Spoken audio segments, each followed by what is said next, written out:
Good morning, everyone.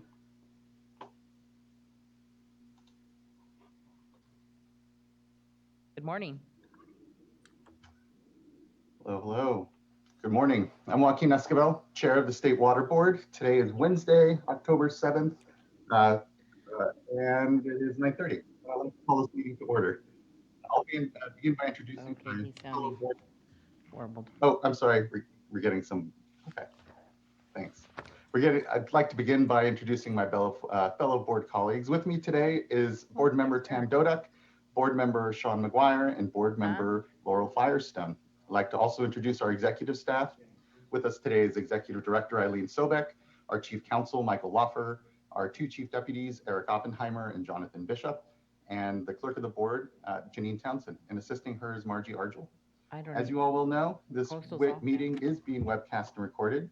So when you come up, please do speak clearly into, when you come up for public comment, that is, please do speak clearly into your phone or your microphone in order for us to be able to hear you well.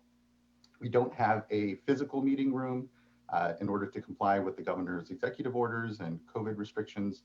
And so we are here on the virtual platform. Some of you may be viewing through the webcast. If you intend to make comment today, you need to be here on the Zoom platform with us. There's instructions at the top of the agenda today on how to do that, or you can email comment letters at waterboards.ca.gov in order to be given instructions how to fill out the virtual speaker card and join us here on the platform. Everyone is muted and video is turned off currently, and when it is your opportunity to speak, you will be asked to share your video and mic. With that, we can continue on. This is a continuation from yesterday's meeting, and so we'll start with item number 7, which is a PFAS statewide investigation technical data presentation. And I want to acknowledge that this is actually a carryover from the last board meeting, last being our September 15th board meeting. We didn't end up getting to this informational item. We had a lengthy discussions on a number of our other items, and staff were very kind to be able to say, yes, we could postpone, and we're having the informational today. So really appreciate, again, that flexibility and look forward to today's discussion. With that, I'll hand it over to, looks like Erica. Oh, Annalisa, sorry. Good morning, can you hear me okay? Again, good morning. Good morning, perfect. Good morning, Chair Escobar and members of the board. My name is Annalisa Kihara. I am Chief of the Underground Storage Tank and Site Cleanup Section in the Division of Water Quality, and I have the pleasure of introducing this info item on the California Water Board's per and polyfluoroalkyl substances, PFAS, investigation data summary. So we did provide a programmatic update to the board around November of 2019, so a little less than a year. And since then, we have collected enough PFAS data to report on some of the observations we are seeing as we analyze the data. Next slide, please. So I'd like to introduce you to our PFAS team members who will be presenting this item to you today. We have Wendy Link, Senior Engineering Geologist, and Erica Calve, Engineering Geologist, both with the Division of Water Quality. Jeff O'Keefe, a Supervising Sanitary Engineer with the Division of Drinking Water, and Sarah Beth George, Engineering Geologist with the San Francisco Bay Regional Water Quality Control Board. And since this is a joint water quality and drinking water presentation, I'd also like to introduce you to others that we have with us to answer any questions. Shala Farnock, Assistant Deputy Director, and Brianna St. Pierre, Senior Engineering Geologist with the Division of Water Quality. And then Darren Polhemus, Deputy Director, and Daniel Newton, Assistant Deputy Director with the Division of Drinking Water, as well as Tim Regan and David Rose with our Office of Chief Counsel. So I'll now pass it to Erica Calve, who will start us off with the presentation outline. The next slide, please. Thank you, Annalisa. We are really happy to be here to share this presentation of the PFAS investigation results to date. Since 2019, the water boards have received and analyzed data from over 3,000 drinking water, soil, groundwater, and leachate samples. Preliminary results are showing interesting trends in the types and concentrations of PFAS analytes observed, and this presentation will primarily focus on those observations in groundwater and water supply well data. Our agenda for today includes a broad overview of PFAS and why we are concerned about this class of compounds from a human health and environmental perspective, a data summary of the source investigation following implementation of statewide orders issued in collaboration with the regional water boards, a data summary from the public's water system investigations, a brief overview of the PFAS results from the statewide Ambient groundwater monitoring program, some forward-looking data analysis tools being used for fingerprinting PFAS source areas, and a summary of the investigative and programmatic actions moving forward. Next slide. We are going to dive right into an important concept that will be echoed throughout the presentation, and that is that PFAS are a very large class of compounds that have been found to be extremely persistent, and they do not biodegrade in the environment, which is why some people refer to these as forever chemicals. According to the US EPA, PFAS comprises a class of more than 6,300 individual compounds that are of interest to scientists and regulators worldwide. That number of compounds is represented by the yellow box shown on the left. However, we're only able to characterize a small number of them by comparison, and this is represented by the small black box shown as an area comparable to approximately 18 to 30 PFAS that are typically included in a standard laboratory analysis. The graphic is meant to highlight the relative difference between these two endpoints and the need for more bulk total PFAS analyses as we continue down the investigation path. Before we go into more detail on the analytes that we do measure, with regard to this big gap in our characterization tools, it's useful to know that the compounds that are characterized by standard analytical methods are from two important groups within a subclass of the perfluorinated compounds. The subclass is often referred to as perfluoroalkyl acids, or PFAS for short, and the two groups that we have focused on are the perfluoroalkyl sulfonates, or PFSAs, and the perfluoroalkyl carboxylates, which are referred to as PFCAs. These fully fluorinated compounds are the ones that are, in particular, very persistent in the environment, and these ones don't biodegrade. They don't biotransform. They're dead-end daughter products. Keeping that in mind, a large portion of the yellow box is represented by a group of PFAS called the PFAA precursors. And these are compounds that do biotransform in the environment, and they form PFAAs. So even though we may not be able to measure all the PFAAs and the PFAA precursors that we're interested in, we do have the ability to evaluate presence-absence for some key PFAS groups that have been clearly associated with certain types of uses and discharge. Next slide. As noted here, initial production of PFAS began in the 1940s, but our awareness of PFAS came in the early 2000s when PFOS, or PFOS, and PFOA were coming to light as emerging contaminants. Our awareness has grown from the early 2000s from these two specific compounds to a number of really similar long-chain analogs to PFOS and PFOA. These are commonly referred to as long-chain PFSAs and long-chain PFCAs. Long-chain PFSAs and PFCAs are known to bioaccumulate with half-lives in the human body measured in years. Concerns over exposure from long-chain PFSAs and PFCAs and their precursors has led to a phase out of these compounds between 2000 and 2010. Around the same time period, there was a transition in the industry to replacement chemistries that included manufacture of short-chain PFSAs and PFCAs and their precursors, as well as per and polyfluoroalkyl ether compounds. We have a growing awareness of these newer compounds that are part of the PFAS class. From what we have learned of these replacement chemistries, where they were originally thought to produce less toxic PFAS than their long-chain counterparts, some studies show that there are still reasons to be concerned, meaning key analytes from these groups of PFAS have been identified as toxic, some are bioaccumulative, some are very mobile, and they are all still very persistent in the environment. So now to expand on the list of analytes that can be characterized using standard analytical techniques, we're going to call your attention to the first column next to the pyramid, which shows a rough summary of the number of PFAS analytes from each of these groups that are currently measured using US EPA method 537 This is the method accredited in California for drinking water.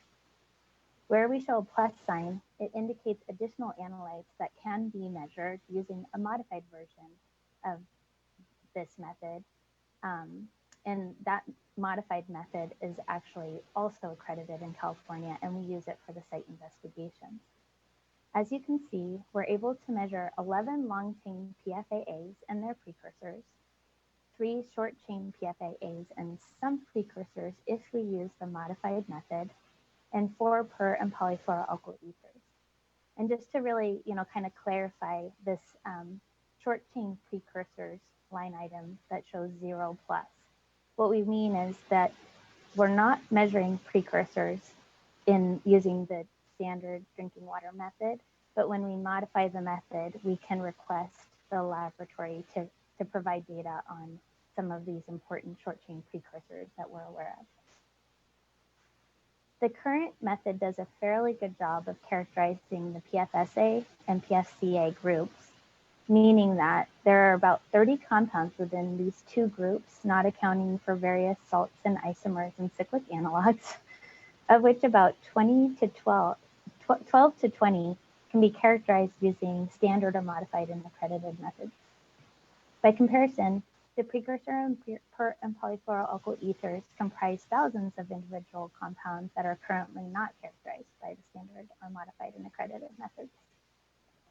It's also worth highlighting at this time that as we dive into the data evaluation portion of the presentation, we'll be referring to key groups of PFAS, specifically the long-chain PFSA and PFCA, and the long-chain precursors will be shown as 2 groups and charted in dark orange, like it is here on the pyramid.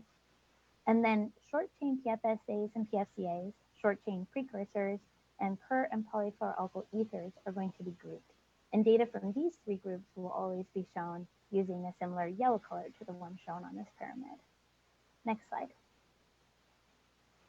And now that you have these basics, it's useful to know that PFAS have historically been used in a wide range of commercial and industrial processes and products. This is due to the unique surface tension properties that they impart, including oil and water repellency, temperature resistance, and friction reduction. Shown in the upper left corner is a major use of PFAS associated with Class B firefighting foam, such as aqueous film-forming foam, also known as AFFF. PFAS are also used in certain metal plating operations, textiles, tech industry, nonstick cookware, and even in food packaging, such as what has been marketed as biodegradable clamshells that actually contain these forever chemicals. There are many other known uses not listed here, and the point is that this wide range of uses and associated discharges of PFAS to the environment has led to occurrence of PFAS globally with observed presence in very pristine environments. Next slide. And this is a major concern because certain PFAS have been shown to be bioaccumulative, and there are potential associated cancer, non-cancer, and developmental health effects. In fact, as summarized by the Agency for Toxic Substances and Disease Registry, studies suggest that certain PFAS may affect growth, learning, and behavior of infants and older children, lower a woman's chance of getting pregnant, interfere with the body's natural hormones, increase cholesterol, affect the immune system, and increase the risk of cancer. Scientists are still learning about the health effects of exposure to several individual PFAS, as well as exposure to mixtures, which is really important because we typically detect more than one PFAS in any environmental media. PFAS have also been shown to be toxic to aquatic organisms. Several studies show that there are reproductive and developmental effects such as infertility, reduced survival, and reduced growth for certain aquatic species that are exposed to PFAS. And because PFAS bioaccumulate and actually biomagnify in the food chain, seabirds and marine mammals may have been shown to accumulate high concentrations of PFAS and therefore may be more impacted by PFAS in the environment. And with that, I'm going to hand it off to Wendy to tell you more about the investigation results. Morning. Thank you, Erica. PFAS was first sampled in the public water systems under the oversight of the US EPA in 2013 through 2015. It's a program that's known as the Third Unregulated Contaminant Monitoring Rule, also known as the UCMR 3, which included 6 PFAS compounds. Our statewide PFAS investigations targeted airports because of the use of AFFF, municipal solid waste landfills because they're receivers of PFAS-containing waste, chrome-containing facilities because of the universal use of PFAS-containing mistsuppressants. In coordination with the issuance of these orders, public water systems were asked to sample their wells adjacent to the airports and landfills, and those with PFAS detections from the UCMR3 study sampling event and in the vicinity of those wells. Recently, orders were issued to investigate publicly owned treatment works. They are also receivers of PFAS-containing waste and continued sampling at public water systems. In the near future, statewide investigative orders will be issued to bulk fuel terminals and refineries by the end of this year. Next slide, please. Our statewide investigative approach started in 2018 and continues today with focused efforts being performed by the regional boards and the districts of the Division of Drinking Water. The primary investigative objectives of the statewide orders are to gather information on the occurrence of PFAS in California drinking water sources and watersheds. Data will be evaluated to identify impacted drinking water wells and identify areas where additional work is needed to ensure that communities reliant on those drinking water wells are provided safe drinking water and where additional public water supply sampling would be appropriate. The data will also be used to inform additional areas where watershed-specific source identification efforts are needed and inform in future investigation requirements. Finally, the data collected will also inform the consideration of public health goals and eventually lead to maximum contaminant levels. Next slide, please. So now let's start looking at the data. And we'll start with this part. We're going to talk about the landfills first, and then we'll talk about the airport second. This is a quick summary of where we are with the landfill and airport submittals process based upon the status as of June of 2020. Approximately 84% of the landfills and 63% of the airports have met their submittal requirements, including the upload of their electronic data files to GeoTracker. There are literally thousands of sample results that have been reported to date for these two types of sites. By the end of this month, we anticipate the landfills to be about 95% complete and the airports at 70% complete, with the final sampling and analysis report submittals will be in the Water Board's hands by early 2021. The chrome plating investigation. Sorry to interrupt, Ms. Link. Just wondering on the chrome platers at 1%, when are we kind of expecting to get at a higher number there? And is there sort of a story as to why it seems the response is so low there? Yeah, the chrome platers were definitely affected by the state of emergency board chair, the COVID night. A lot of the operators had to shut down, and so they weren't, an essential. But they are starting up again, and we have received quite a few work plans at the regional boards, and they are in the process of reviewing them. So I would expect data to start coming in the end of this year, but we probably won't see the bulk of the data until early 2021. Okay, sounds more than reasonable. Thanks, I appreciate that. Thank you. Just one other note on this is that, we rely on electronic data format submittals. We call them EDFs, evaluations, at the statewide level and at the regional board level. So for data summaries presented on the following slides, we have only included those results of EDF submittals. As such, therefore, that the following charts provide a status as of June 2020. And they will continually be updated as additional final reports and submittals are submitted into GeoTracker. Next slide, please. So we're going to start our data analysis, and we'll talk about the landfills first. Next slide, please. So you're going to see two different types of charts, actually three different types, and we'll start with these first. You know, Erica described to you our awareness of PFAS and the pyramid showing the small areas of what we are aware of, which are the older long chain PFAS and precursors, which are the top portions of that pyramid in dark orange, and the growing amounts of unknowns with the newer short chain and precursors, and the per and polyfluoroalkyl ethers. Those are the lower portions of that pyramid that she showed you. So let's translate that into a graphical form. These are two charts presented using the frequency of detection as a way to normalize the data. Each chart shows the frequency of detection for each of the PFAS groups, as in the colored bars, same colors as in the pyramid. In this case, what you see is landfill groundwater and landfill leachate. The number of samples used in analysis is provided as the N equals number. So for example, there were 506 samples, part of this analysis for landfill groundwater.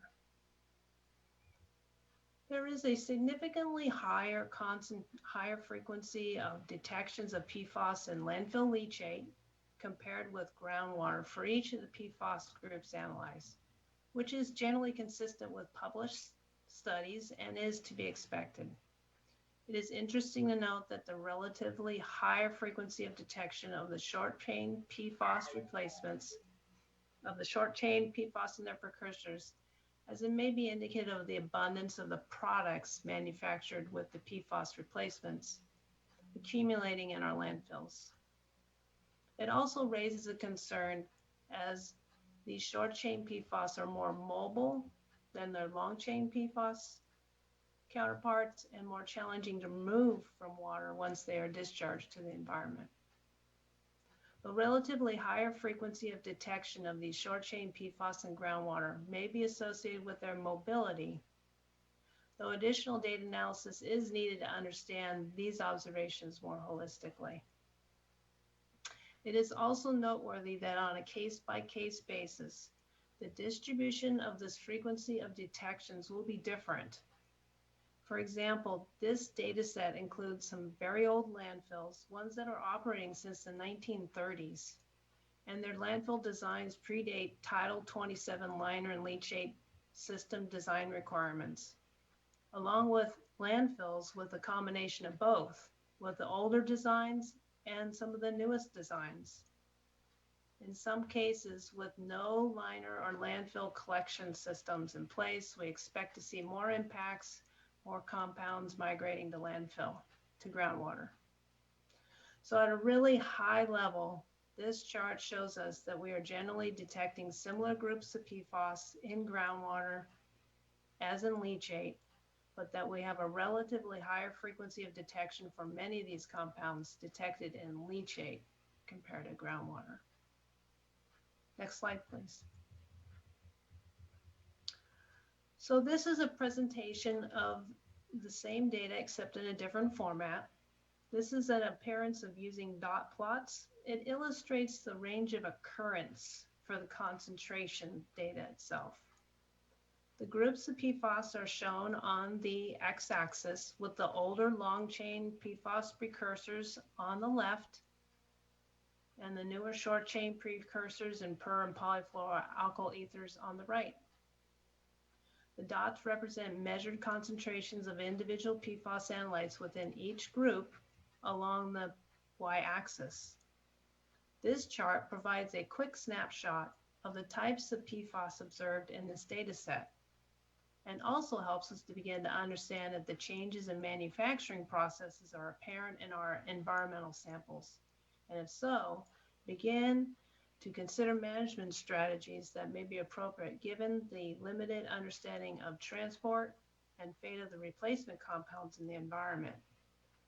So in this case, for landfill groundwater, concentrations for both the older and the newer short chain PFAS are very similar in range and concentration and occurrence, with maximum concentrations over 1,000 nanograms per liter or parts per trillion. The occurrence of the newer short-chain PFAS precursors is also detected along with the older long-chain PFAS precursors. Note that per and polyfluoroalkyl ethers were analyzed. Examples are Adana and Gen X, but they were not present in landfill groundwater, though they were analyzed at 12 of the landfills reported to date. Next slide, please. So now we're going to look at the same chart, but for landfill leachate. The range of occurrence chart for landfill leachate is very similar to the range of occurrence chart for landfill groundwater, with the exception that the maximum concentrations in leachate are a magnitude or two higher as with groundwater. And very few per and polyfluoroalkyl ethers were detected. There was only one landfill with only 3 landfills testing for these compounds. You know, these results really highlight the benefit our landfill leachate collection systems and how effective they are as a management tool to reduce constituents of concern from migrating to groundwater. Next slide, please. So in summary, let's go over some key points of observations so far that we've seen with the landfill data. There were 7 landfills that reported, there were all but 7 landfills reported PFAS in groundwater. I'm still trying to understand why only those 7 were special. While reported detections were higher in leachate, definitely, than groundwater. The leachate collection systems are functioning as designed and where they are installed. Landfill designs vary between facilities, with some containing waste management units designed with engineered liners and leachate collection systems, and some without that were designed prior to federal and state design regulations. There are no obvious correlations so far that we've seen amongst them for the presence or absence of PFAS. You know, additional sampling events, analyses, and research will be conducted on the leachate and groundwater data. Site history, design, site location, and waste material types are also factors that are accepted at these facilities. We're expecting to continue to receive leachate and groundwater data from the landfills for the state through the following year. Next slide. All right, we talked about the landfills. Now we're going to move on to the airports. Next slide, please. So here we'll show our frequency detection charts for the landfills. These charts show the frequency detection for those same PFAS analyte groups for groundwater and surface water at airports and soil. As shown, there's a significantly higher frequency of detections of PFAS in groundwater and surface water samples compared with soil for each of the PFAS groups analyzed, which is not too surprising given the fact that soil sampling is essentially what you call a contact sport, and to detect PFAS in soil, one must collect a sample in the direct vicinity of the release area. Groundwater is usually a good indicator of the presence of PFAS, and these preliminary results indicate the need for further source area characterization. Also, the frequency of short-chain PFAS are nearly double the frequency of the long-chain PFAS. The use of aqueous film-forming foam, AFFF, is the primary source of PFAS found at airports due to its use for fire training and for responding to emergencies on the flight lines. The presence of long-chain PFAS is associated with the older formulations of AFFF, and the presence of short-chain PFAS can be an indication of newer formulations which still contain PFAS but are typically made with the shorter chain C6 precursors. So for example, when we look deeper into the data for the short chain precursors, we did notice that 6,2-FTS fluorotalin resulfonate was detected in over half of the groundwater samples. Next slide, please. So if we were looking at the range of occurrence chart for airport, groundwater, and surface water, the range of occurrence data in groundwater and surface water is widespread and includes some very high concentrations, some detections at 1 part per million. Keep in mind, samples collected at the airports were targeted at source areas, and the magnitude of concentrations shown here were expected. Next slide, please. So what are the key takeaways in regards to the data that we've seen so far for the airports? These investigations focused on the evaluation of known or suspected AFFF source areas, and the results confirmed that there are, in fact, areas of concern. By comparison to the landfill results, we see that concentrations of PFAS in groundwater and surface water are at least 2 orders of magnitude higher than those observed at landfills. These orders were issued to large, medium, and small-sized airports as part of a separate evaluation that we have determined that the size of the airport does not necessarily indicate the likelihood of PFAS impacts at any given airport. But regardless of the airport size, sites have been identified with relatively elevated concentrations and are undergoing further characterization under the regional board oversight. Next slide, please. So let's highlight these data so far that we spoke about the source investigation orders. Our data summary included over 900 samples, representing up to 84% of the completed sampling and reporting. Of those samples analyzed, nearly 100% of them had a PFAS detection present in groundwater, with up to 28 different PFAS analytes being detected in any one sample. In general, we see relatively high frequency of detection of the newer short-chain PFAS analytes compared to the older long-chain PFAS analytes. And from there, I'm going to hand it off to Jeff O'Keefe to go over the public water supply data. Thank you, Wendy. I'm Jeff O'Keefe with the Division of Drinking Water. I'd like to provide an update on DDW's actions and background on our guidance for public water systems. In April 2019, DDW issued orders to about 200 public water systems at 600 drinking water sources shown on this map. They were required to collect 4 quarterly samples for PFAS using an ELAP accredited laboratory and using the EPA drinking water analytical method, EPA 537, which analyzes for 15 or 18 of the PFAS analytes.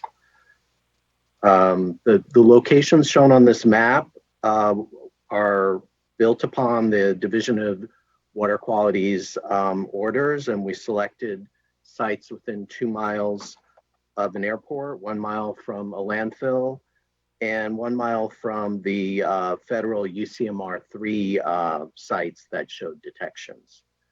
Wendy mentioned UCMR 3 previously. I just want to point out that it was a limited sampling statewide, so it wasn't comprehensive, and it only analyzed for 6 of the PFAS analytes and using a higher detection level, but it's still useful for this purpose. Little background on our guidance for water systems. We establish notification levels and response levels for chemicals that lack an enforceable maximum contaminant level. For PFAS, DDW has notification levels and response levels for 2 of the chemicals, PFOA and PFAS. And in February 2020, the response levels were lowered to 10 parts per trillion for PFOA and 40 parts per trillion for PFAS. Last year, the legislature passed and the governor signed AB 756, which increased the public notification and reporting process when PFAS is detected or response levels are exceeded. Within the last month, EDW district offices issued a new order to about 225 public water systems, 890 drinking water sources at areas that had detections from this first order. And we reviewed the data from 2019 and 2020, and we selected those sites that had detections and all the surrounding area within a 1 mile radius. And those were included in the new order. The new order requires quarterly monitoring and requires the public water systems to comply with the AB 756 notification and reporting requirements. Specifically, it requires a source exceeding a response level for PFOA or PFAS based on a quarterly running annual average of results to remove or treat the source or provide a public notice to customers. Next slide, please. Next, I'll provide some analysis of the almost 3,000 sample results for drinking water sources collected in 2019 and 2020. The green bars represent the number of sources sampled in each quarter. Note there were more sources monitored than were required by the 2019 order, and this is due to proactive voluntary monitoring efforts taken by some public water systems. The yellow bars show that approximately 60% of all public water systems that monitored had a detection at least one of their sources for at least one of the PFAS analytes. This high rate of detection is due to the fact that the orders were issued to areas that we thought would be vulnerable to PFAS contamination. In contrast, the random sampling under UCMR 3 showed only about 1% detection for the 6 PFAS analytes. Next slide, please. We further reviewed the analytical results to predict the number of public water systems that may exceed a response level for PFOA or PFAS based on the data collected from the previous order. When comparing the number of public water systems exceeding the old response level, which was 70 parts per trillion PFOA, PFAS combined, you can see the impact of lowering the response level to 10 and 40 now will have on public water systems, since they will now have to remove, treat, or provide a public notice. On the left, 3 public water systems, shown in the red dots, exceed the prior response level of 70. That was based on the EPA health advisory of 70 parts per trillion.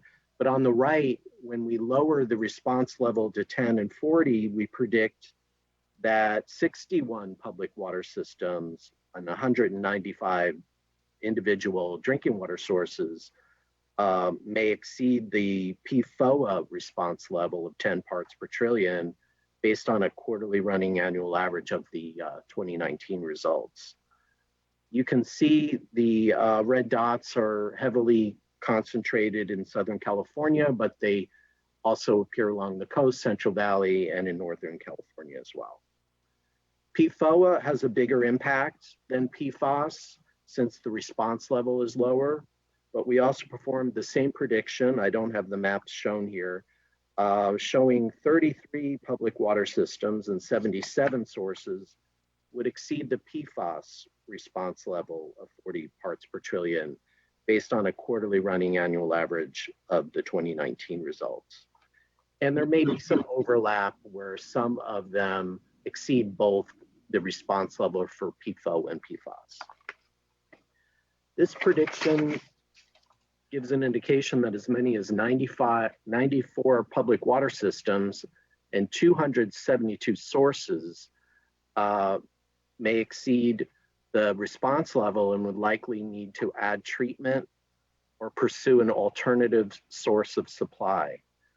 I should point out the number may be higher than that if our new order finds new areas of contamination in the expanded area under our new order. Several public water systems have already begun planning projects to add treatment to remove PFAS. I'll turn it back to Wendy now, and she'll discuss trends in the public water system data when looking at the frequency of detection by the 4 PFAS analyte groups. Wendy? Thanks, Jeff. Next slide, please. So here is our frequency of detection chart. So all 4 quarter sampling events that occurred in 2019 and 2020 were included in the data review. But for this chart, we're only going to show the last sampling event because since many of the same wells were sampled for all 4 events. This figure provides a high-level summary of the frequency of detections for various PFAS groups analyzed in the public water systems. As you can see, the newer short-chain PFAS are detected the most frequently, followed by the older long-chain PFAS. There were very few precursors and no per and polyfluoroalkyl ethers detected in the public water systems for the 4th sampling event. Next slide, please. So for the range of occurrence chart for the public water system wells, the range of detections in these shows a generally an order of magnitude lower than the results for the landfills and several order of magnitude lower than the airports. Though the frequency of detection for long-chain PFAS are relatively low by comparison to other PFAS groups, the range of detections where they are found is similar in orders of magnitude. Next slide, please. So if we were to pull all the range of occurrence charts all together in regards to the airport groundwater and surface water data, the landfill groundwater data, and the public water supply data that we have so far, you can see that range of occurrence there. It illustrates that, you know, the public water systems were within 1 or 2 miles of the airports and land are just not reporting the same concentrations as the levels that are being reported at the airports or the landfills. Next slide, please. So when comparing the analytes reported, actually analyzed at the airports, landfills, and the public water system, highlights that there were 4 PFAS compounds that were not analyzed per EPA method 537.1, but reported at a high frequency in the airport and landfill investigations.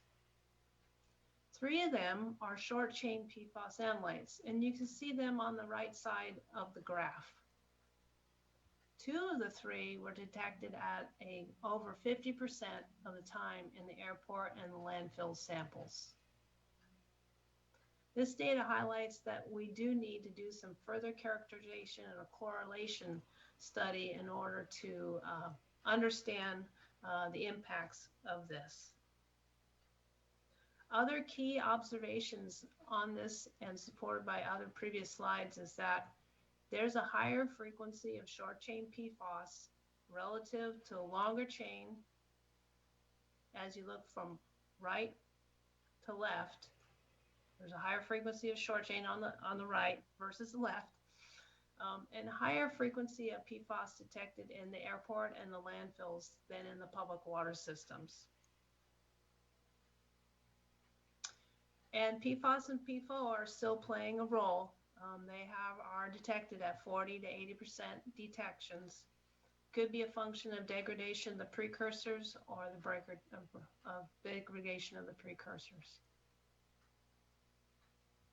Can I just ask a quick question on that? I mean, is that reflective of also the fact that the public supply wells are deeper in the aquifer than what's sampled at the airports and landfills? Could be as well. Yes, yes. Has there been any update in the EPA method for drinking water 537 to be able to analyze for these compounds that you're detecting at source sites? I can take that, Jeff, unless, and then you can follow up if that works. Go ahead. Sure. EPA has another method, 533, that does include some of the shorter chain compounds that are being reported in the source investigations, but it's not not all of them are the same. It's not a complete list. So 537 has some and 533 has others. If it was the combination of both, you would have, does that make sense, a longer list? But there's some overlap and some have one of the others. So Jeff, did you want to supplement that at all? Or? No, that covers it. Thanks. Okay. So then going forward, as we're looking at these future investigations, and especially sites where you've already seen detections, is the plan to expand this list to at least capture as many of these compounds as you can? I think that's what we need to do with that correlation study, board member, because we need to understand the relative risk for those as well. Even though that they're being detected, over 50% of the time, are they a risk, right? And so that's part of the study that we need to figure out. Thank you. Thank you.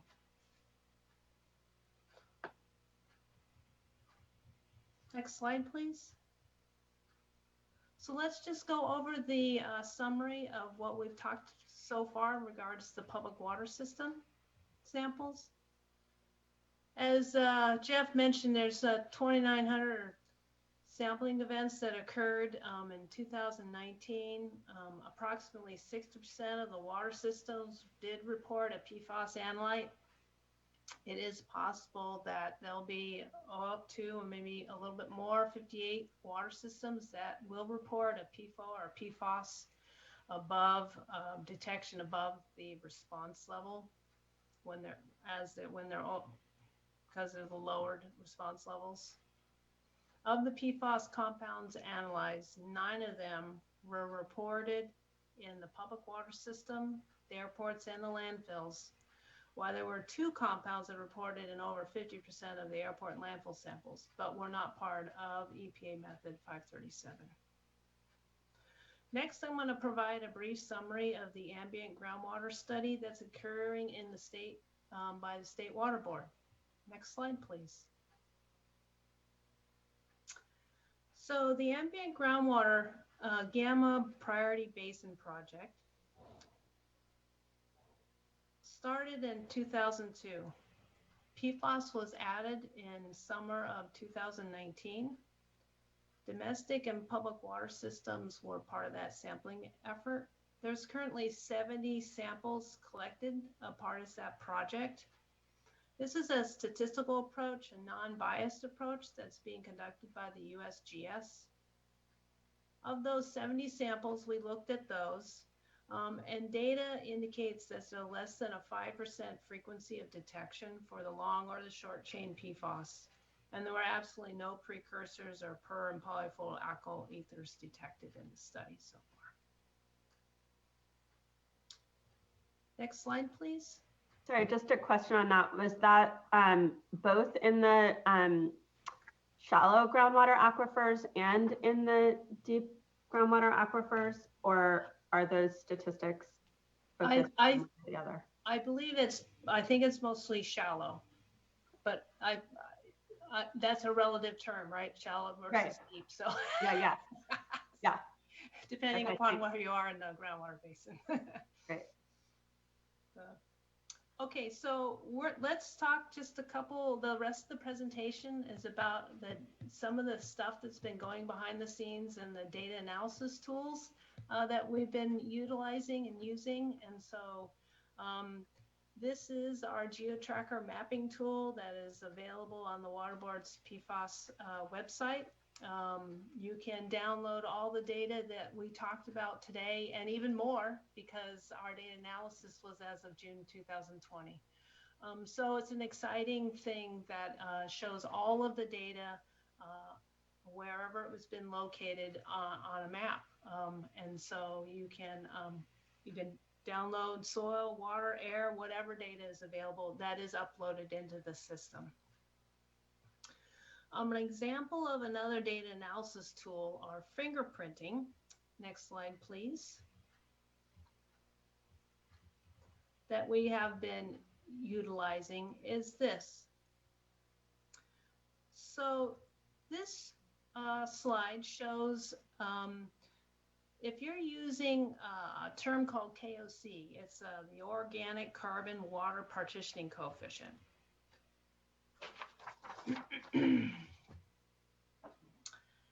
Is a basis for grouping PFAS compounds. These pie charts reflect 9 PFAS compounds arranged in the order of high KOC to low KOC.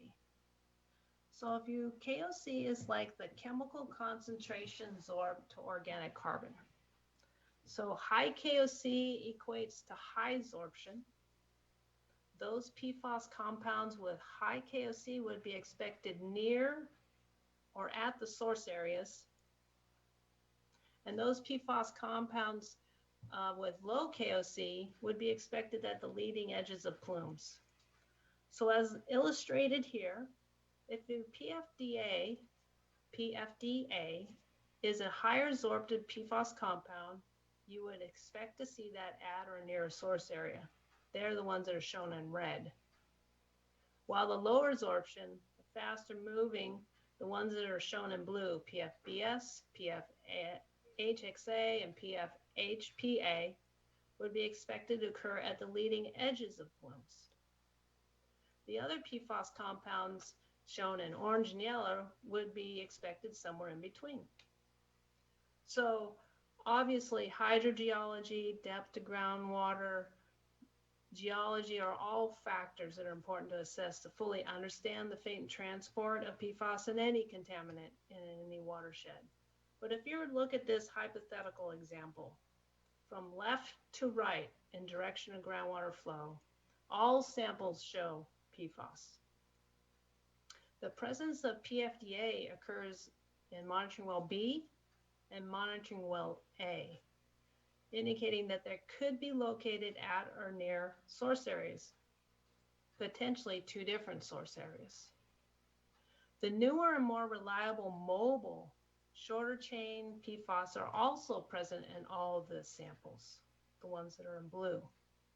The older, longer chain PFAS are still detected in all the monitoring locations.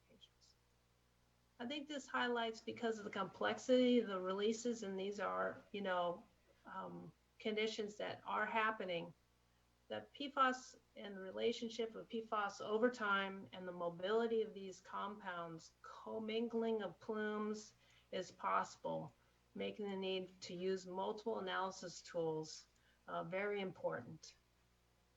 So now I'm going to hand it off to Sarah Beth. They'll show you another analysis tool being used to visualize data. Sarah Beth. Thank you for the introduction, Wendy. So I've been exploring new methods of visualizing and analyzing water quality monitoring data in ways that are useful to regulators and the public. After joining the Region 2 Water Board in 2019 as an engineering geologist, I became so interested in improving the way we use our water quality data that I set out on my own personal time on nights and weekends on a project to build machine learning tools by coding in Python to help proactively manage California's groundwater resources. I've been using all of the data hosted in the Groundwater Ambient Monitoring and Assessment, or GAMA, database, which the state has made publicly available as an incredible resource for developing new tools for water management since about 2000. GAMA hosts groundwater data going all the 80s. That's 40 years of water quality data, including domestic and public water system wells. All of those tiny blue dots on the map on the left are groundwater wells for which we have chemical data, hundreds of thousands of wells and millions of individual chemical measurements. On the right, we have a diagram to my general approach to use this incredible public data resource. You can think of this as an Excel table where the rows are wells and the columns are chemical measurements taken for each well, like calcium, total dissolved solids, arsenic, and lead. The color of the cells is the magnitude of the measurement. Warmer colors are bigger numbers, and white indicates missing or blank data. For over 100,000 wells, we have many measurements for various chemicals, but no PFAS data. And for hundreds of wells, we have PFAS data, but relatively incomplete data for other chemicals. For all the wells included in my analyses, we have latitude and longitude locational data. What I set out to do is to build a predictor of PFAS contamination in wells that haven't been sampled for PFAS yet by leveraging what we do have and the decades of historical data for the chemicals available in GAMA. Next slide, please. So now I'm going to talk a little bit about co-contaminants and how they can help us predict aspects of groundwater chemistry. Groundwater is a complex mixture partially determined by geological setting and then overprinted by anthropogenic contaminants like TCE and PCE that intermingle and co-occur in predictable ways controlled by chemistry and physics. When you look across data in GAMA, TCE and PCE are strongly positively correlated. This is because PCE will break down into TCE over time in the environment. The graph on the left is what that relationship, a positive correlation, looks like. Now we can step that up to look across the whole data set, as in the cluster map on the right. Blue colors indicate negative Pearson correlation, red indicate a positive correlation, like PCE and TCE. And you can see that geological chemicals like iron, calcium, are positively correlated, as are certain anthropogenic chemicals like the PFAS. We can use these relationships between chemicals to fill in missing data and make predictions, and to fingerprint co-contaminants to explore possible sources of anthropogenic contamination, which I'll talk more about in the next slides. It's really important for me here to note that positive or negative correlation doesn't mean that all wells will follow this pattern. It means that it's generally true that where there's more PCE, there's more TCE. But we can't predict PFAS based on TCE, even though many PFAS chemicals are positively correlated with TCE. It's a fingerprint of many different co-occurring contaminants that may help predict the presence of PFAS concentrations, not just one correlative relationship. Next slide, please. So here's a conceptual example of using co-contaminant fingerprinting to narrow down possible sources of PFAS. The dots are wells, and their position in this image is determined using principal component analysis, or PCA. The distance between the dots, fingerprint of each well. Wells that are more similar are closer together. The way the dots group together into clumps is called clustering, which reveals the underlying structures and patterns in the chemical data in groundwater wells. So if we have a sample with known PFAS, but we don't know the sources of that PFAS, and its chemical fingerprint clusters with samples known to be from industry A, it means that the PFAS in that sample may have come from industry A. This approach can be used more efficiently identify source areas to expedite the cleanup process as part of a multiple lines of evidence approach. Next slide, please. Here is a conceptual example of the tool that I'm building using machine learning to enable regulators and water system managers to proactively manage drinking water resources to protect public health. A user can input some data about the well of interest, including the ID, locational data, latitude and longitude, and the screen depth of the well. The tool can return the predicted PFAS and the predicted risk between 0 and 100% that the well will exceed a regulatory threshold for PFAS, such as the EPA health advisory level for PFOS and PFOA, or the California notification level for PFOS or PFOA, in the context of all of the other wells in the state. This can help make sure that wells with the highest predicted concentration of PFAS and the highest risk are sampled in a timely and efficient manner. The idea is to have the tool ingest data that is easy for regulators to obtain and output predictions that are useful for prioritizing wells that pose the highest risk to public health, leveraging the full power of historical data for the local region and the context of the statewide data behind the scenes. This could help PFAS investigations expand to new regions of the state to help make efficient choices with respect to where to sample to detect and chase down the extent of PFAS plumes. Now, Annalisa is going to tell us more about how the state is handling the continuous challenge of understanding PFAS. Thank you, Sarah Beth. Next slide, please. So some additional actions not yet mentioned in this presentation, in addition to the bulk fuel terminal order, as well as our public water supply sampling mentioned, are, and I'll just be jumping to the yellow or the golden box here. As mentioned by Wendy, we want to actually look at strategies for domestic well sampling in these impacted areas. And this is also building off of the work done by USGS, and then maybe even looking at some of these interesting techniques that Wendy and Sarah Beth have mentioned to target certain areas as well. So moving on to the next box, the gray box, Department of Defense.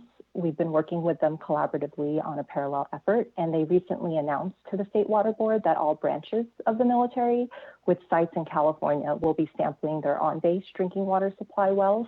And these are wells owned by the Department of Defense for PFAS using EPA method 537.1, and then we'll also continue to collect samples of their finished water. So all data will be uploaded into the Division of Drinking Water's database. Sampling will begin and probably has already begun in 2020 and will be completed in 2021. So for those wells near and on the Department of Defense bases that are not owned by DoD, Division of Drinking Water, they do have plans to target them with orders for sampling in a future phase. So on the non-drinking water front for Department of Defense, the regional water boards are also continuing to work with the military branches on their base-specific investigations for soil and groundwater impacts. This is approximately about 60 bases in California. So we're also working with the regional boards on watershed-specific investigations that are informed by the PFAS data collected to date, and Wendy had mentioned that in an earlier slide. Next slide, please. So we recognize, though, that understanding PFAS is a continuous challenge.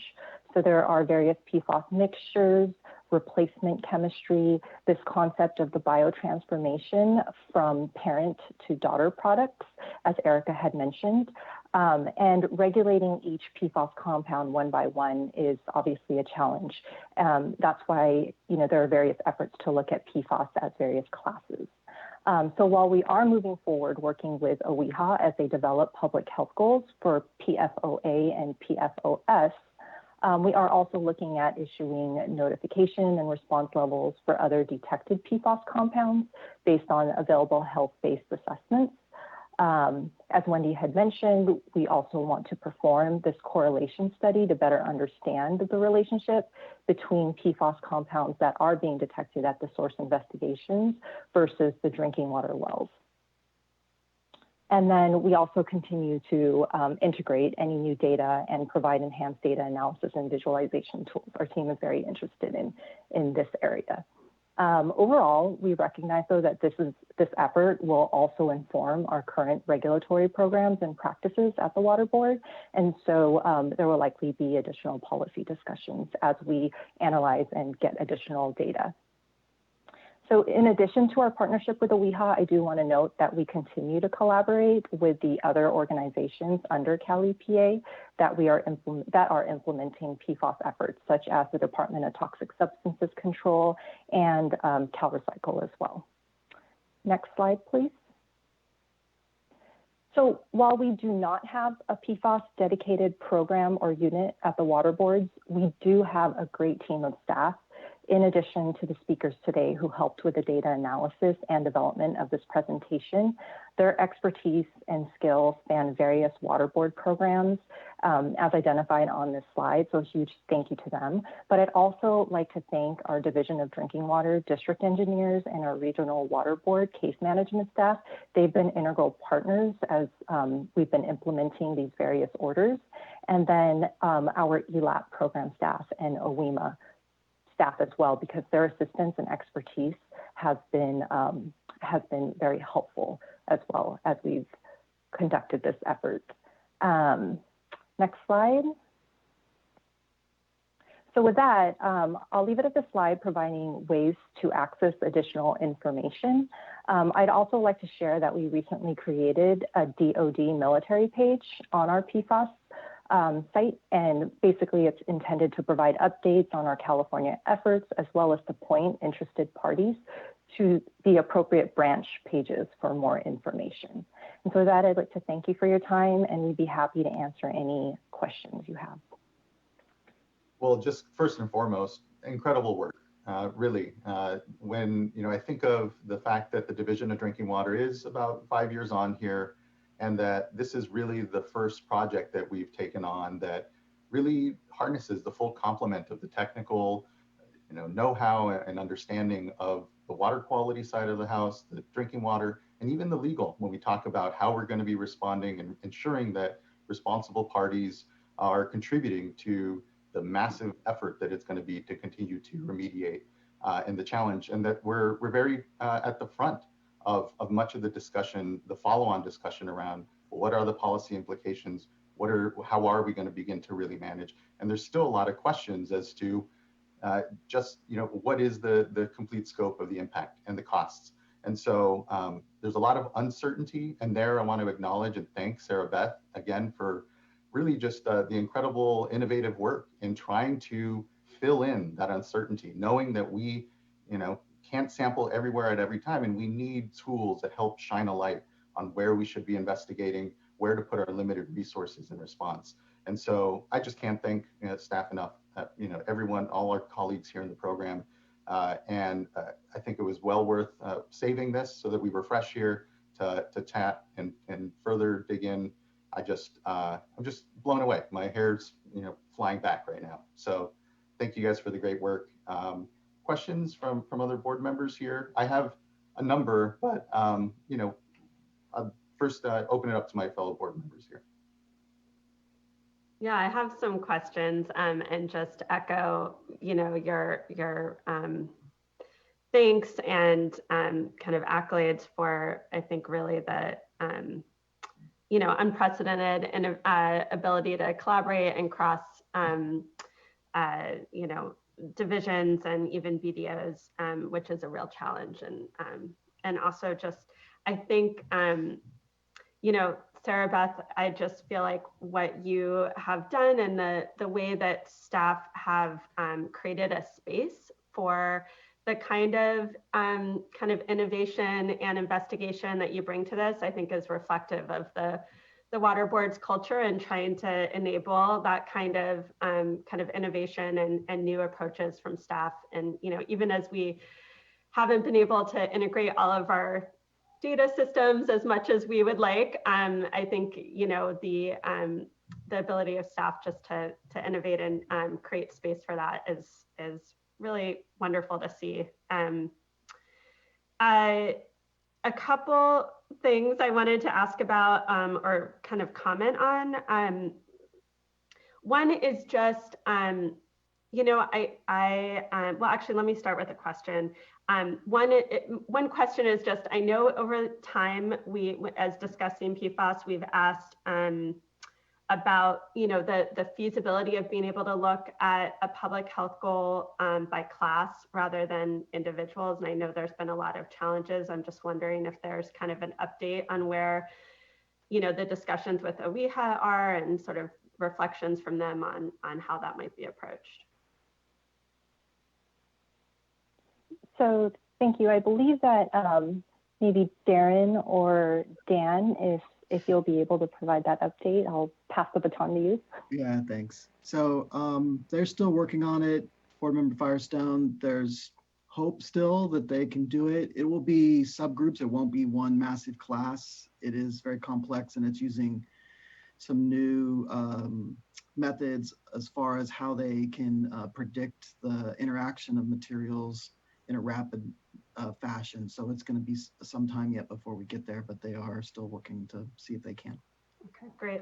Yeah, and I think the board member, if you don't mind, I think the point there is certainly, and we saw, the thousands of classes and constituents that compose PFAS generally, and just trying to go through each one of those individually, we could be here forever. And I think that, and it's why we continue to hear and we're supportive of how do we explore perhaps doing it by class. I'll also flag though that when it comes to treatment and really looking at, okay, well, what captures then all of them, right? And maybe even looking at that as a way to approach that as we go and we see the number of short chains throughout the environment is why I think we're starting to focus on just if we can capture some of those shorter chains, does it then capture then all those obviously larger chains or what happens on the treatment side? Again, a lot of questions more than answers, but I think we need to be kind of pursuing multiple fronts there because it will be overwhelming if we have to go constituent by constituent by constituent. And there may be ways, again, as we look at treatment, as a sort of treatment technology side, that we kind of capture most of them anyway by just focusing on a few smaller chains, if you will. Just appreciate the thought there, board member. Yeah, no, and the work that, yeah, absolutely. So just one reflection as we, along those lines of just there are so many constituents here, and it's you know, a challenge to think about also what treatment options are and how we are going to be kind of weighing all these things into the future. I wanted to just put a pin in, you know, the work that I know we've discussed about cost of compliance with that board member Dudek and Vice Chair Diadamo are helping to lead. I think there's a real challenge, or I'd like us to think about how we are able to start to look at the kind of the fact that we have cumulative costs from the kind of piecemeal approach that we have to take with drinking water regulatory actions. And I think PFAS, and we just talked about that yesterday, the detection limit, you know, we need to and should be looking individually at what the right decisions are for each of these individual things. And that's, you know, I think we shouldn't weaken standards because of, you know, maybe a cumulative view, but I also do think there's the very real impact that we don't get to look at that cumulative review and weigh the kind of different risks between things and just understand that cost. And I'm not sure quite how to do that, but I just, you know, I think I just wanted to put a pin as you all are thinking about cost of compliance, because I think we often think about it within the water quality context, and we're trying to bridge drinking water and water quality here.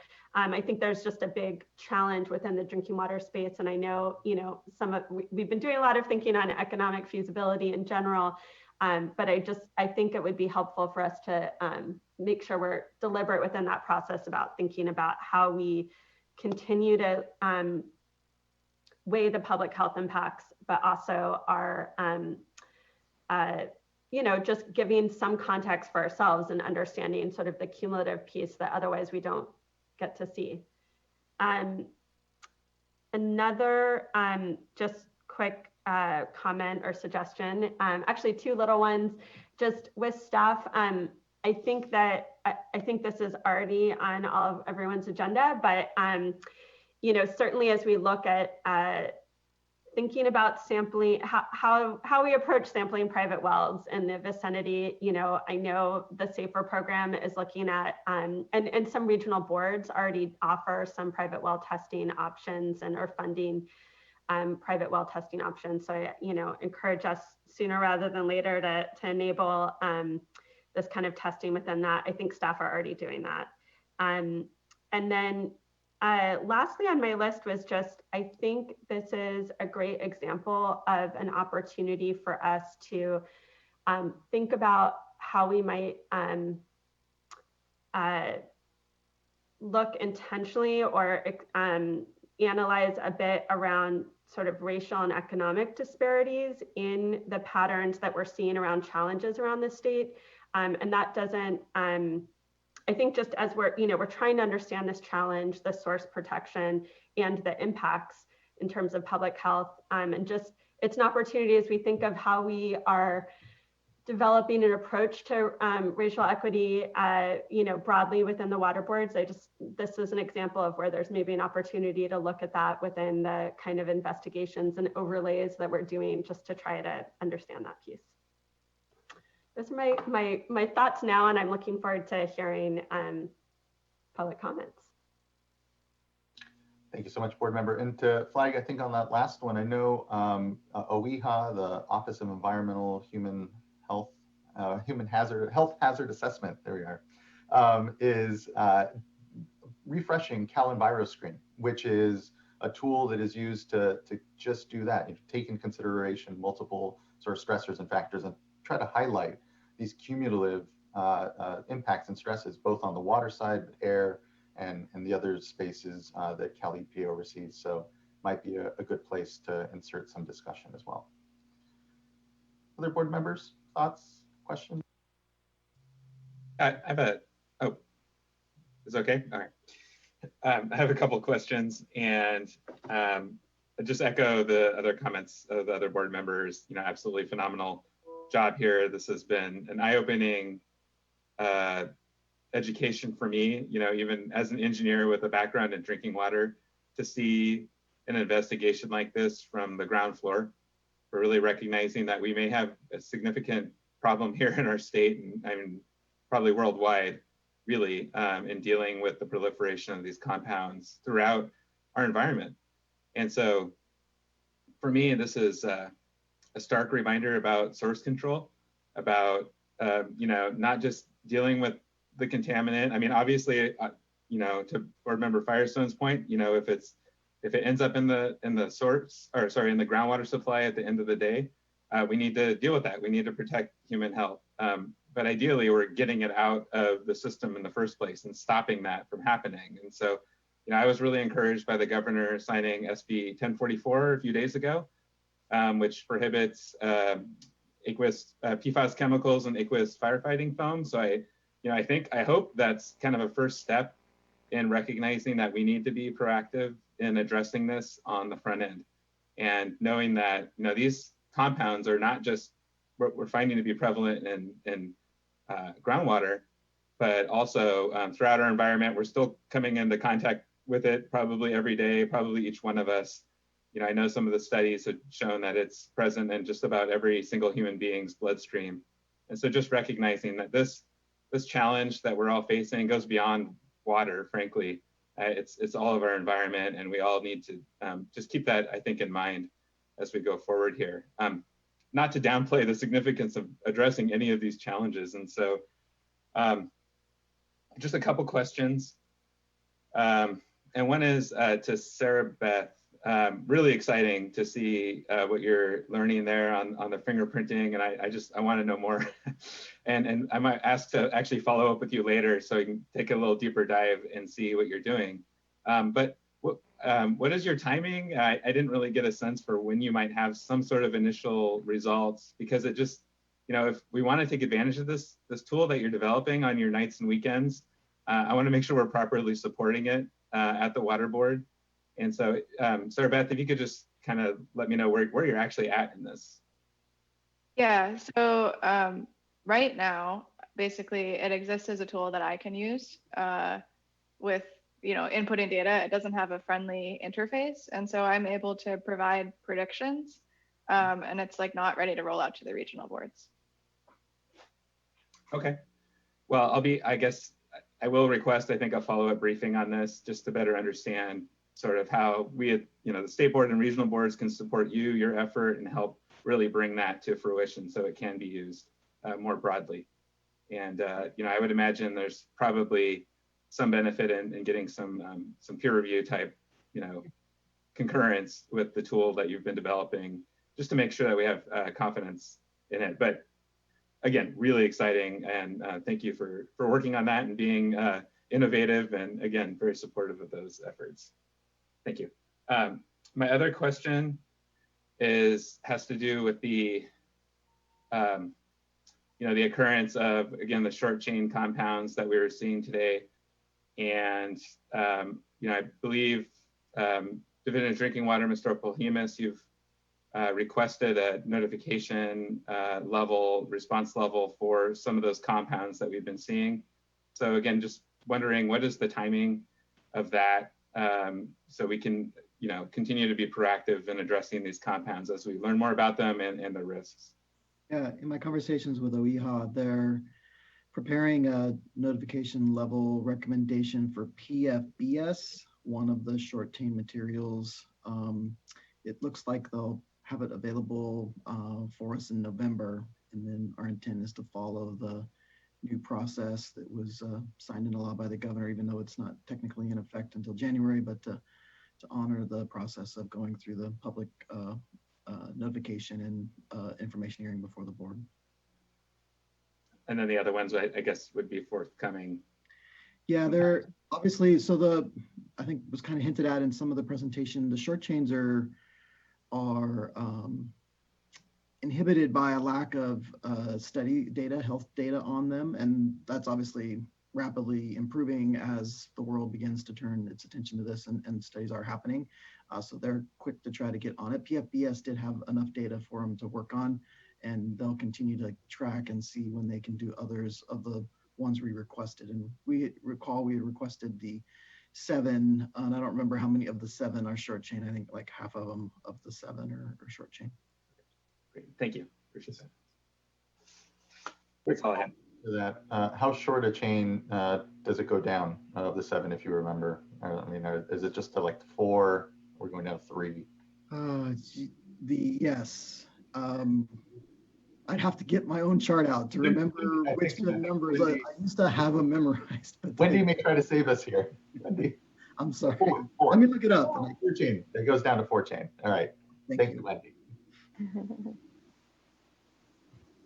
Board Member Dodak. Board Member McGuire actually asked my questions. So thank you, Board Member. But yes, I also wanted to just add on a huge thanks to staff for all the analysis, the presentation, and second Board Members McGuire's request to Sarah Beth George for a deeper dive and to see how we can support her.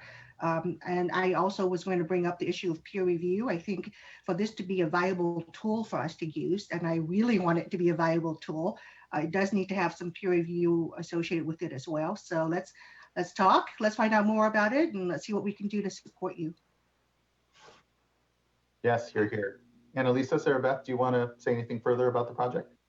Yeah, I just wanted to kind of add how Sarah Beth, sorry, just kind of provide a little bit of input on how we were introduced to Sarah Beth. So around December of last year, that was when we had hosted that large PFAS kind of information sharing event, and it came along with this datathon. And so Sarah Beth joined the datathon, and she shared a lot of the expertise and knowledge that she was already using kind of in a different realm as she was in school, and kind of applied it to PFAS. So I just wanted to put a plug in terms of these datathons that we're hosting, with the water boards. It really provides us an opportunity to look so much more differently at different tools and on a different wavelength at our data than we're used to. Thank you, Annalisa. Sarah Beth? Yeah, and just to the peer review point, I'm drafting a publication and submitting it to a journal. The preprint will be available soon, and then the review should be done around December. So. Fantastic, even more incredible. And I think we're all looking forward to getting a deeper brief. And I think as you're hearing here, make sure that you're supported in a real, programmatized way here. What I have found incredible is just how fast we're changing internally in the use of either Python or R or other coding languages, and really the computer science know-how that's needing to be brought to these really thorny issues and questions, where we have all this data, but we're needing to get better information out of that data so that we can actually act out on it.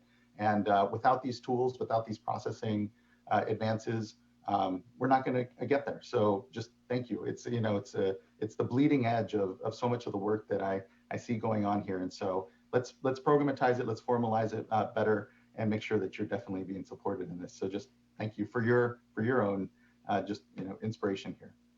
Shala, is there anything you'd like to add around some of this? Oh, one moment. Let's see. I should ask you to, yes. Yeah, no, thank you. I just wanted to put in a plug for our regional board, San Francisco Bay Region. Sarah Beth works for San Francisco Bay Region. She works 80% of her time doing other stuff. She has other responsibilities, and we have been lucky to be able to support her for 20% of her time. So again, I'm glad that everybody recognizes the talent, and we look forward to further detailed discussion. Thank you so much. Really appreciate that. Vice Chair, did you want to provide any thought before? We have about 5 individuals to comment here. Nothing further. Actually, Board Member McGuire had my same questions as well, just wanting to see what we could do to find out more. So thank you all, and we'll just hear the comments. Look forward to that. Fantastic. Thank you so much. And with that, then, we can move on to our first commenter. We have Andrea Ventura from Clean Water Action.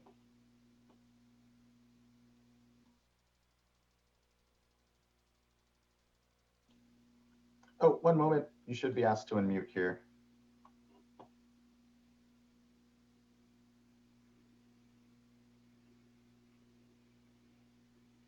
Oh. Hey, Andrea, this is Michael. So we've there we go. Okay. There we go. Okay. Hi, everyone. First of all, great presentation. This, I think most of you know, this is a subject that is near and dear to my heart and taking up a lot of my time and energy. So I really appreciated learning as much as I did and the work that's proceeding. So thank you for all of that. Just a couple of quick comments and questions, actually. First of all, I'm really excited to hear the board discussing amongst yourselves the need for source reduction. I'm proud to say that Clean Water Action was one of 5 co-sponsors, including other environmentalists and the California firefighters, to bring forth SB 1044 and to see that pass. So we're really excited that that happened. We're proud of it. But also seeing the data that's coming in is going to help inform us what we can do as advocates on the source reduction side, what we need to be looking at next as we try to eradicate unessential uses of these chemicals. That's going to be really important. I'm also glad to hear that the discussion about how do we look at this in a broader sense and not just regulate PFOA and PFOS and, you know, how do we look at this class of chemicals or at least chunks of them is continuing. I realize that no one has really figured that out yet, and I'm glad that California has taken a lead on trying to figure that out. I will note that other states are regulating up to 6 or 7 PFAS, maybe even more in a couple of cases. So we're a little behind in that, but I'm glad that that conversation is going on. One of the things that there were 2 questions, and I'll just put them out there and then kind of go offline and let them be discussed. But I was really struck by Wendy's presentation, where you saw that we had higher levels in some cases of the short chain PFAS. But I was also looking at the timing, considering that the long chain have been out there for many decades, and we're looking at data after 2000 or 2010, and we're seeing this explosion of short chains. Is that concerning? Is that telling us that their mobility and the numbers, the amount of short chain chemicals that we need to use, we need more of them for products and for processes than we do the long chain? They're smaller molecules. Is that having an effect? I'm also concerned about the fact that we're seeing so much of it in leachate, but leachate's going to go through the wastewater system. So is that going to cycle some of this stuff back in and put more pressure on the POTWs? And then finally, and maybe you can't answer all my questions, but you know, I was really glad to hear you, Board Chair Esquivel, say that, you know, we need to look at maybe treatment techniques as the way to capture some of these short chain without going through the chemical by chemical. And I'm wondering if that discussion is happening as a way to regulate PFAS, or if there's any consideration of adding to our request to a WEHA for a public health goal at least one short chain chemical, since the treatment for those can be different than for long chain. So I'll, as they say on radio, I'll take my answers off air, but or offline. But I just wanted to put those thoughts out there as part of the conversation. Again, thank you for a great presentation and for the great work that's going on. Thank you, Ms. Ventura. I really appreciate your good comments and good questions. And to your point, I think probably don't have the full answer there. I think on the first one, when it comes to the fate and transport of ultimately PFAS, whether it's being discharged then from wastewater treatment plants or otherwise, or how, or is it in biosolids being disposed perhaps as well. Those, I think we're still there's still questions, and I think we're still requiring some follow-on.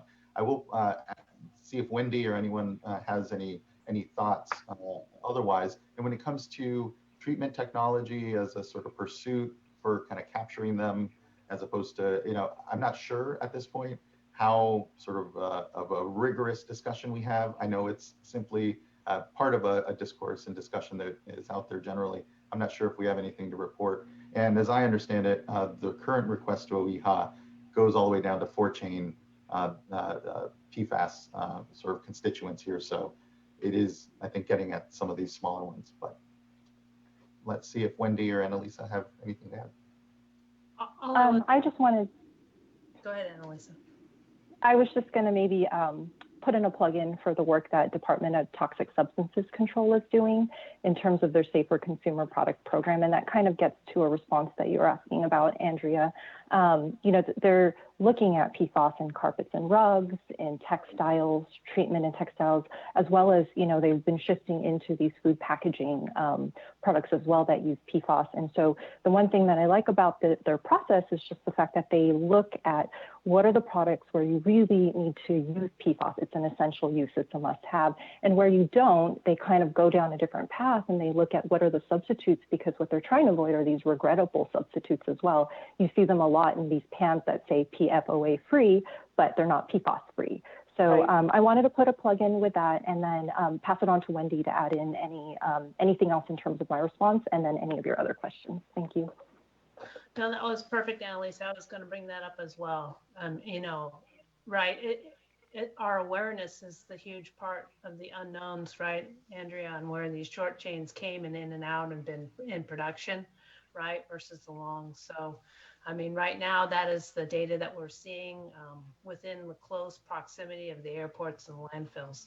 So we'll see what the other data and the complete data set, maybe once we get more of the data set, we'll see and understand a little bit more. So. And you know, for me, the part of the concern on the landfill question, at least, and fate and transport, is that some of these landfills, as was indicated, you know, were created prior to even leachate systems being installed. So you have, you know, direct connectivity and groundwater contamination then happening, and you know, kind of seeing that. So yeah, it's going to be challenging here. Okay, thank you, Ms. Ventura. Really appreciate the good comment and discussion. Next up, we have Talmage Jordan on my list here, but hold on, let me look at my scrolling list here because yeah. Talmage. Thank you, everyone. My questions were answered by the wonderful presentation. I'll yield. Great, thank you. Much appreciated. Then next we have Lisa Dugas. Or Dugas. It's Dugas. Thank you very much. Talmage and I are both from LAX, and we really just wanted to listen to the program and see what was presented, so we don't have any comments. Thank you. Thank you, and thank you for your participation and interest nonetheless still. Thank you. So then we have Jared Voskel from the California Association of Sanitation Agencies. Hello. Hi, good afternoon. Good morning. Can you hear me okay? All right. Sorry, it's a little dark. I'm Jared Voskel on behalf of the California Association of Sanitation Agencies. Thank you for the opportunity to provide comment this morning. Good morning, board chair and members. I first wanted to start by thanking your team's accessibility during the development of the order to POTWs, and since its release in the summer, to connect with our members and provide presentations and answer questions that have come up. We've really appreciated the dialogue, sharing our sector's perspective and input as your team developed the order over the last year. And as this quarter progresses, I know you may expect to receive a lot of more questions from our folks as they begin to the sampling part of the order. I think the questions partly will be coming because for POTWs and non-drinking water matrices, they're not approved methods. And you know, what does an approved method get you? What does an approved method provide?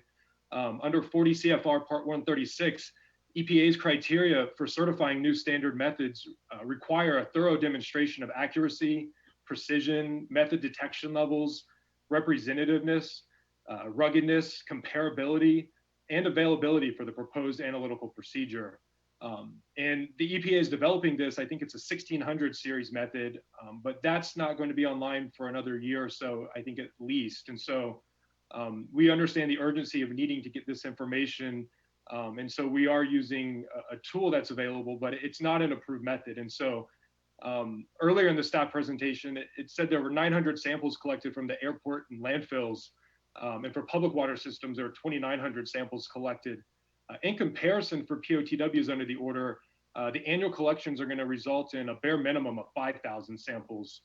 And that's because there's 259 recipients of the order. There's 5 samples of influent, effluent, biosolids, an equipment blank, and a field blank. And then these are collected over 4 quarters, plus some additional groundwater samples for some recipients, which I didn't quantify, but for a cost perspective of all those samples, the average price of analysis is $350 for a sample. So at a minimum, the cost of the order is nearly $2 million. And so to our sector, at that expense, it's critical that the data set that's generated by the order is reliable and comparable. And because there aren't approved methods, you have to endeavor to build in that reliability through other ways. You can get it with a QAP, you can use blanks, you can use collect multiple samples. And there's been preliminary interest and dialogue from our sector about proceeding like the other recipients in the prior phases of the order with regard to developing a sector-wide series of protocols that could be adapted by the individual agencies. But there's time, costs, and expertise required for that. And it only assists uniformity on the collection side, which doesn't pertain to whether the results from the different labs are comparable, because each lab is doing their own non-approved modification to the drinking water methods. And from a few of the smaller comparisons we've seen of lab results and split samples, there is variability in between the labs. And for biosolids, it's been significant, which is a concern given what that means for the value of the data produced under the order and whether the submissions by different recipients are comparable and how reliable the data ultimately is. Last, I'll note with regards to cost for the Central Valley, I think 102 of the 259 recipients are located there. So approximately 40% of the cost will be borne by that region. And of those 102, 68 have design flows below 5 MGD. So, 25% of the recipients are really small, and it underscores the concern with these incurred costs and getting meaningful data, to the board from this order. And so we want to have that kind of assurance. A couple of just quick passing thoughts during the presentation I'd like to share. The first one was with regards to PFAS as a class. And I've recently learned about this. I think there's a tool called the TOF analysis, TOF, total organic fluorine. I was in a workshop a couple of weeks ago where a question arose about this to a commercial lab representative. And it sounds like it's really costly, and by its nature, you lose a lot of the sensitivity. So your confidence really only, is in the parts per billion range, which, to restate that, is 1,000 parts per trillion. Which really contrasts with what you're looking at in the single-digit response levels for drinking water. And so I think that's an important consideration. Also, with regards to treatment, there was a project you may have seen in the press that just was launched in North Carolina. I think the capital costs were $100 million for a treatment facility that could eliminate the PFAS from the discharges. You still have an issue of where does the PFAS go, because you're not destroying it. But so as to say, an ounce of prevention is worth a pound of cure. And source control is the way to go with this. And we are very supportive of DTSC's work on PFAS and food packaging and carpets. And we are supportive as a sector in pursuing solutions to this source control. And last, factually, we've seen, with PFOS and PFOA, its presence in the blood serum has decreased significantly over time, and it correlates with it being phased out of production. And so we think that really is a testament and underscores the importance of dealing with it on the outset and not having to treat for it on the backside. And when there are these really highly contaminated sites, the costs for that are very expensive. And so as we go forward, I'd just like to thank again the board for all its work and the team. Really incredible endeavor that you've been conducting since March of 2019. And as we go into collections for our sector, we are happy to continue to participate, and keep an eye out for some more emails with questions. Thank you. Thank you so much, Mr. Vosco. Thanks for CASA's always great engagement and representation in all of these issues. I know they're not easy, and they come at cost, certainly on the monitoring side. So, the hope is certainly that we don't see as much happening at the treatment plants, but again, I think at this beginning stage, it is about simply trying to better understand and characterize where we're finding contamination, where we're seeing the fate and transport here. When it comes to the appropriateness of the panels, because they are intended for drinking water, to your point, and it is different when we are testing. I don't know if Annalisa or others want to kind of speak to the appropriateness of it, certainly, again, we do understand that these are meant for drinking water panels here, and that it comes with challenge in ensuring that there's trust, I guess, again, to Mr. Bosco's point on the data. So any comfort there about how we're seeing that? Right. I think I'll just maybe start with more of a perspective from a non-laboratory expert perspective, and then I'll pass it to Wendy and Erica to maybe add in some of the details. But, when we issued our orders and we started looking at our source investigations, this was before, and I mean, up until today, EPA does not have an accredited, or EPA does not have an approved method for non-drinking water matrices. However, we recognize, though, that Department of Defense, they are far ahead because they've been doing a lot of the sampling and source investigations nationwide, have been kind of putting together a really great kind of box in terms of ensuring that the data has a certain level of quality. And that's the way I see it. And so that box is what we're relying on for these investigations. Investigations are really to go off of this hypothesis of, is there a presence or is there an absence in these areas in the state that we are making a hypothesis that they may be there for certain reasons. I do want to note, though, that the DoD QSM is a kind of a basis, and Department of Defense is also involved in development of the 1600 method that Mr. Voshko had mentioned as well. So, in terms of what we're hearing from our contacts at US EPA as well, we believe that that bar itself will either be equal to or enhanced by the 1600. I think that's all I have notes for, and I wanted to just kind of open it up to Erica and Wendy if they wanted to add in. Thank you. Erica? Thank you. Yeah, hi. And I think Annalisa did a great job characterizing where we're at with the use of the modified method. But they are, it's a mischaracterization to say that the labs are all using their own modification. They're following some specific guidelines. And so, we do have a lot of confidence in the use of that method for the non-drinking water matrices. And of course, it's going to meet our data quality objectives for this initial investigation for presence, absence. And then I guess I would just add that I appreciated the comment about the total organofluorine. And it is a newer method and something worth exploring, but there are other advanced analytical methods out there as well that are being explored to help us understand like total PFAS. And so additional evaluation of that method could be needed to fully understand it. But even if the detection limit were at 1,000 I've actually looked at this, and I think that they can get down to about 1,000 nanograms per liter. And so even though when we look for PFAS and PFOA, that's typically much lower than that. If we were looking at all of the PFAS in the sample, if we actually got to see that, we are not sure what that concentration is yet. So it would be useful for us to know, is it above 1,000 or below 1,000? And that might help us make some better decisions about how much further we need to go down the route of advanced analytical to characterize which PFAS those are. Great, thank you. That was very helpful. Shala? Yes, thank you. Just first of all, I wanted to mention that I understand the concern that we heard. We've heard this from this group, we hear it from oil companies. But the one point I wanted to emphasize that maybe staff didn't catch is the laboratories that are using the DoD QSI method are accredited by our ELAB in use of that method. The other thing about that method is that it actually uses the more superior matrix preparation, which is called isotope dilution. And in fact, the new US EPA's method for even drinking water, kind of looking at learning from that method to enhance it. So basically, the analysis is very, very similar to the approved US EPA method for drinking water matrices.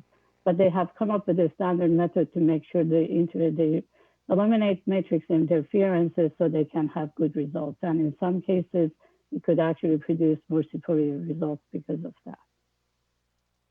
That's helpful. Yeah, I am getting a good sense that there's great confidence, I think, in the process here, but appreciate the flag and still concern and the discussion here then. So thank you everyone for that. We have one last commenter. We have Stephen Jepson. Hi, this is Steve Jepson, Executive Director for the Southern California Alliance of Publicly Owned Treatment Works, or SCAP.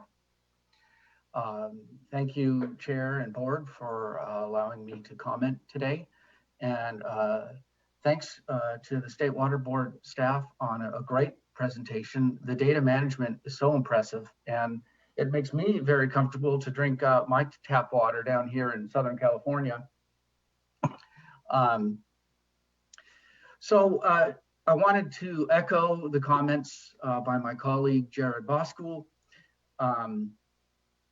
He said a lot of the things that I wanted to say for SCAP, so you won't have to hear me drone on for the whole 5 minutes. It'll be shorter. Yeah, as you know, there were 30 airports, 196 landfills, and 271 growing facilities that have received sampling orders. And we're still awaiting data and testing for the 271 Chrome facilities. As you're also aware, and you've heard, there's 259 POTWs that have multiple sampling locations quarterly within their facilities. This is a lot of sampling, a lot of lab testing with a small amount of labs that are actually doing PFAS analysis. That's all right, it's all manageable, but it should be noted. Our sector is actively engaged to provide timely, accurate, and uniform results to the State Water Board for PFAS compounds. We've been putting on webinars.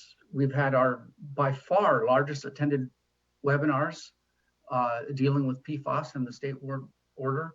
We are preparing additional webinars,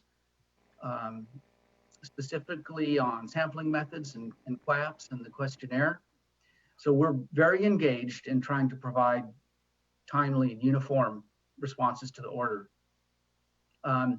Because PFAS compounds are so prevalent in our lives, they're in dental floss, nonstick pans, as you're aware of, pizza boxes, etc. The sampling is very crucial. Folks can't wear sunscreen or cosmetics or water-resistant clothing.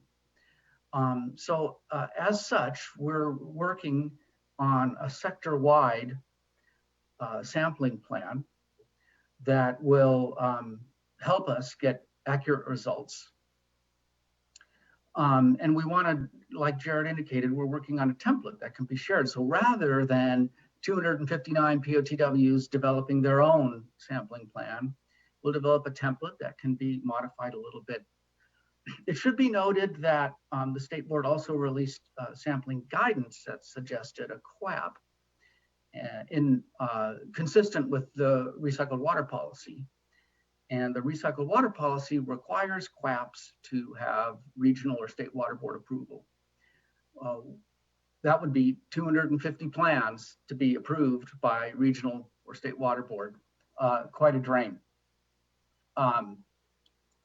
So as I mentioned, we're working on a uniform template and to produce the data of known quality that the State Water Board desires. There's a bit of a lively discussion on the methods, and it's mildly comforting to hear the reassurance from lab professionals and staff, but I will point out that our sector has seen highly variable results using different labs with the same samples. So we know that that variability is there. I've seen lab professionals have spirited debates on nuances of the method within the DoD testing methods. So I want to leave you with a few final comments here. As I said, we're working on this order aggressively. We've had multiple webinars on the order. We will be preparing a request for an extension. We will be doing quarterly sampling over a year, and we think we would be much better off delaying our sampling and testing deadlines by 1 quarter, so it would all occur within the year 2021. We're still struggling, our staff is still struggling with COVID issues, with remote working issues, and not to mention we have holidays and such coming up in this final quarter, and the significant load on the labs for all this testing. So I wanted to make you aware of that. And oh, I see I used my 5 minutes anyway. Okay, I'll close up. The most important thing we want to get across is product stewardship is so important here. We can't treat our way out of this problem. We can't treat our way out of this problem on the backs of the ratepayers, while the manufacturers globally continue to reap profits. So we're reaching out to our fellow water organizations and the environmental organizations. We need aggressive product stewardship for this. Thank you very much for letting me comment today. Thank you. Really appreciate the comments. And again, yes, source reduction is the key here, and responsible parties ultimately. And this, this testing, better understanding the fate and transport, who's responsible for what plumes, perhaps, it's going to be a lot of follow-on work, but it's going to be really critical because, communities can't be left holding the bag, if you will, yet again, when it comes to responsible parties that have made a lot of money on various constituents, but the cleanup costs being borne upon communities. And we already know how greatly stressed those funds are as is. So really appreciate your comments and thank you. Fellow board members, any other questions or thoughts? It's been, and again, just a very incredible work. Very pleased to see it. I think we're looking to make sure we're supporting some of the more innovative work that's going on in this space. But know it to be, I recall the first sort of PFAS informational item we had and how real terrifying it can be and overwhelming when it comes to the ubiquity of the constituents now everywhere, their continued use, the continued challenge then of what cleanup will look like as we move toward even adopting a maximum contaminant limit. We don't have one for these constituents. We have response levels and notification levels. We're in the middle of the regulatory activity here, so a lot of questions and still yet more work. But I will say, having had this informational item now, and as we have successive ones, I'm beginning to feel at least that it's becoming more understandable, becoming more knowable. At least we're knowing what questions to better start to ask now. And we have an incredible community between the drinking water systems, wastewater systems, and everyone, our family here, even at Cal EPA.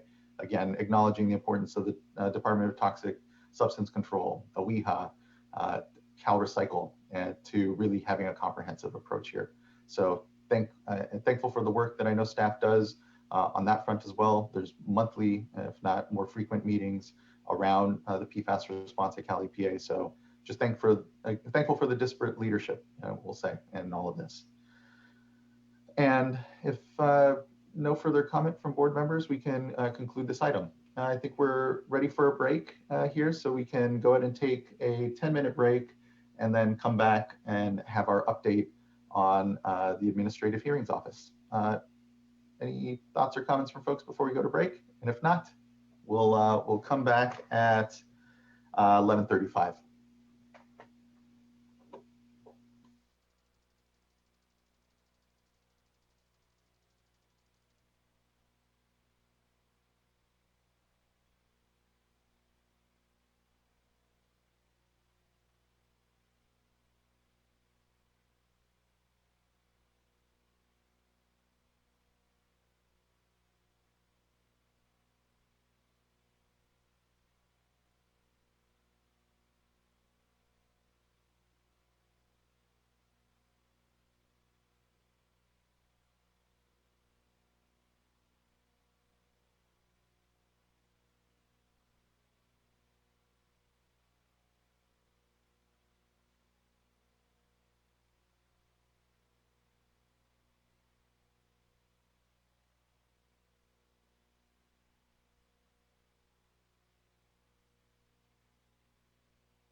All right, it's 11:35.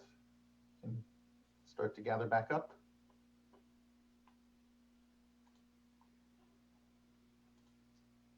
Next, we'll be moving on to item number 8 on our agenda, which is a report from the presiding hearing officer on the first year of the Water Board's Administrative Hearings Office.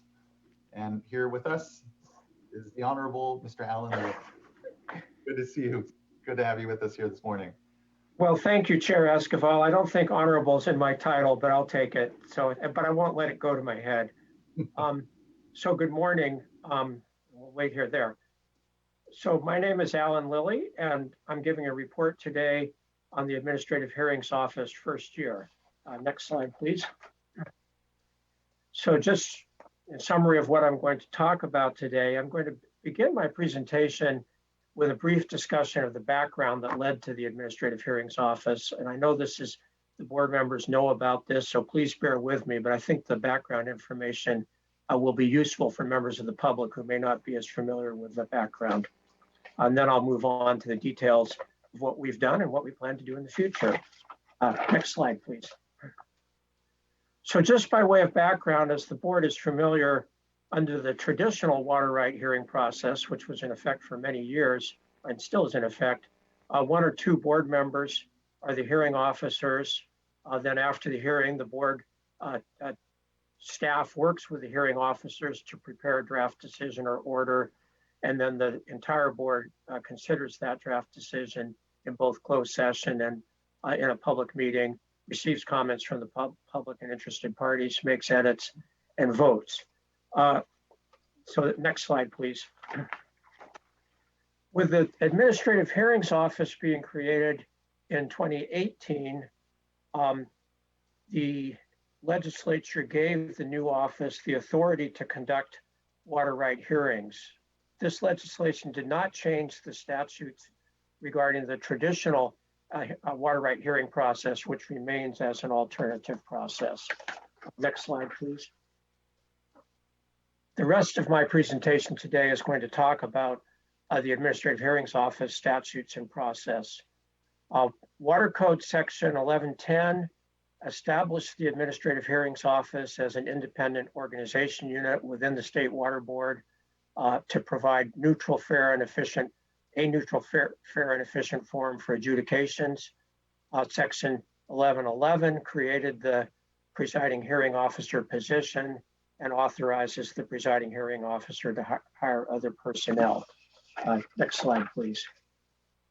So consistent with this statute, the board put the Administrative Hearings Office here in the org chart, definitely as an independent unit. And you can just see the context of where we fit in with the board's overall divisions and offices. Next slide, please. So as I mentioned, the legislation went into effect on July 1, 2019, and the board then conducted its process for hiring the presiding hearing officer, which culminated in this media release on September 18. It was certainly a great honor to me to be hired for the first hearing officer in this new office, and I appreciate the trust that the board has placed in me to set up and run this new office. I started working in this new position then on November 1st. Next slide, please. The budget change proposal for the 2019-2020 fiscal year that funded the Administrative Hearings Office funded 6 additional positions within the office, which are shown on this org chart. During the first half of this year, I went through the hiring process and hired the people who are listed here. It's a little hard to read, but I'll just go through and mention who the people are. The 2 attorneys I hired are Nicole Kunze and Megan Nyes. Nicole previously worked in private practice, also worked as a law clerk to a United States Court of Appeals judge, and then for 8 years in the board's Office of Chief Counsel doing water rights work. Megan worked as a law clerk in 3 different courts, one of which was a U.S. District Court, and another, which we still haven't gotten a lot of information from her about, was the Supreme Court of the Republic of Palau. She has told us that even though it's an independent country, they do apply a lot of the common law that's been developed in California and the United States. So both of them obviously came with excellent backgrounds and are very qualified to be hearing officers within our office. On the right side of the chart is our listed Environmental Program Manager, Skylar Anderson, Senior Water Resource Control Engineer, Kyle Woldridge, and AGPA, Amy Blunk, who all came to my office from the Division of Water Rights and brought substantial experience and expertise, which I appreciate very much. And then our SSA, Nicole Mullen, worked in private practice for a short time after graduating from UC Davis, and then came to our office and brought considerable expertise in computer and website work. And this expertise has certainly been very valuable as we have worked through developing our pre-hearing and hearing processes. And I'll just say, I don't know what the odds were when I started this process to hire 6 people and have 2 of them named Nicole, but that's the way it turned out. But we certainly are very glad to have both of them and the other 4 members on board as well. Next slide, please.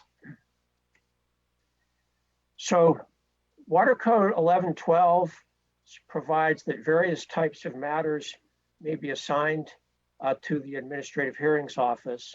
The items listed in the first bullet here and the 3 sub-bullets below that are automatically assigned by law to the Administrative Hearings Office. So when we have water right matters involving administrative civil liability complaints, proposed CDOs, or revocations, those automatically go to our office.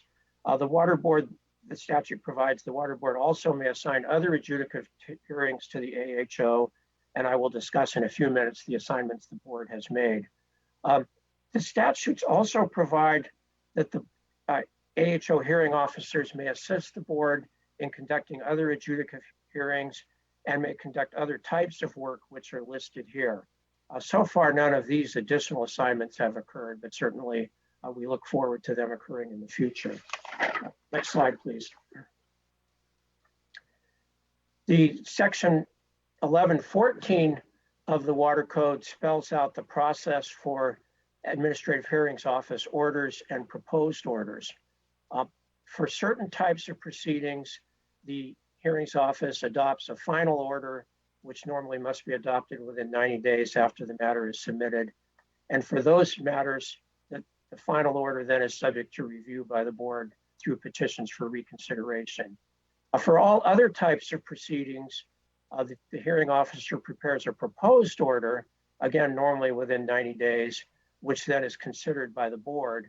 And the board under the statute has various options for how to process that proposed order. And it's all subject then to a second 90-day deadline to do that. So far, everything we've received has been in the second category. We've already transmitted 2 proposed orders to the board, and we are working on several others that we will be transmitting to the board soon. Next slide, please. So the next few slides describe what we've done to make the information about our proceedings available to interested parties and members of the public. This slide shows the AHO homepage, which is on the Water Board's website. It's easily accessed by going to the Water Board's homepage and then clicking on the Programs tab, and then on the Administrative Hearings Office tab within that. And as shown here, there are links within it to several other web pages that we have set up. Next slide, please. One of the pages we've set up lists and has links to all of the notices and orders that we have issued. We also email all of our notices and orders to everyone who has signed up through the Water Board's LIRIS email subscription list to receive those. We currently have about 230 LIRIS subscribers. Next slide, please. We also have web pages for each of our specific matters. This page shows the links to those. And on those, we post the important documents. As you all know, we are subject to some significant limitations through accessibility requirements on what we are allowed to post on the web pages. But subject to those limitations, we do post our important documents for each matter. Next slide, please. We also have a web page that shows or gives links for parties who are interested in watching our hearings, which we've set up to be done through YouTube Live.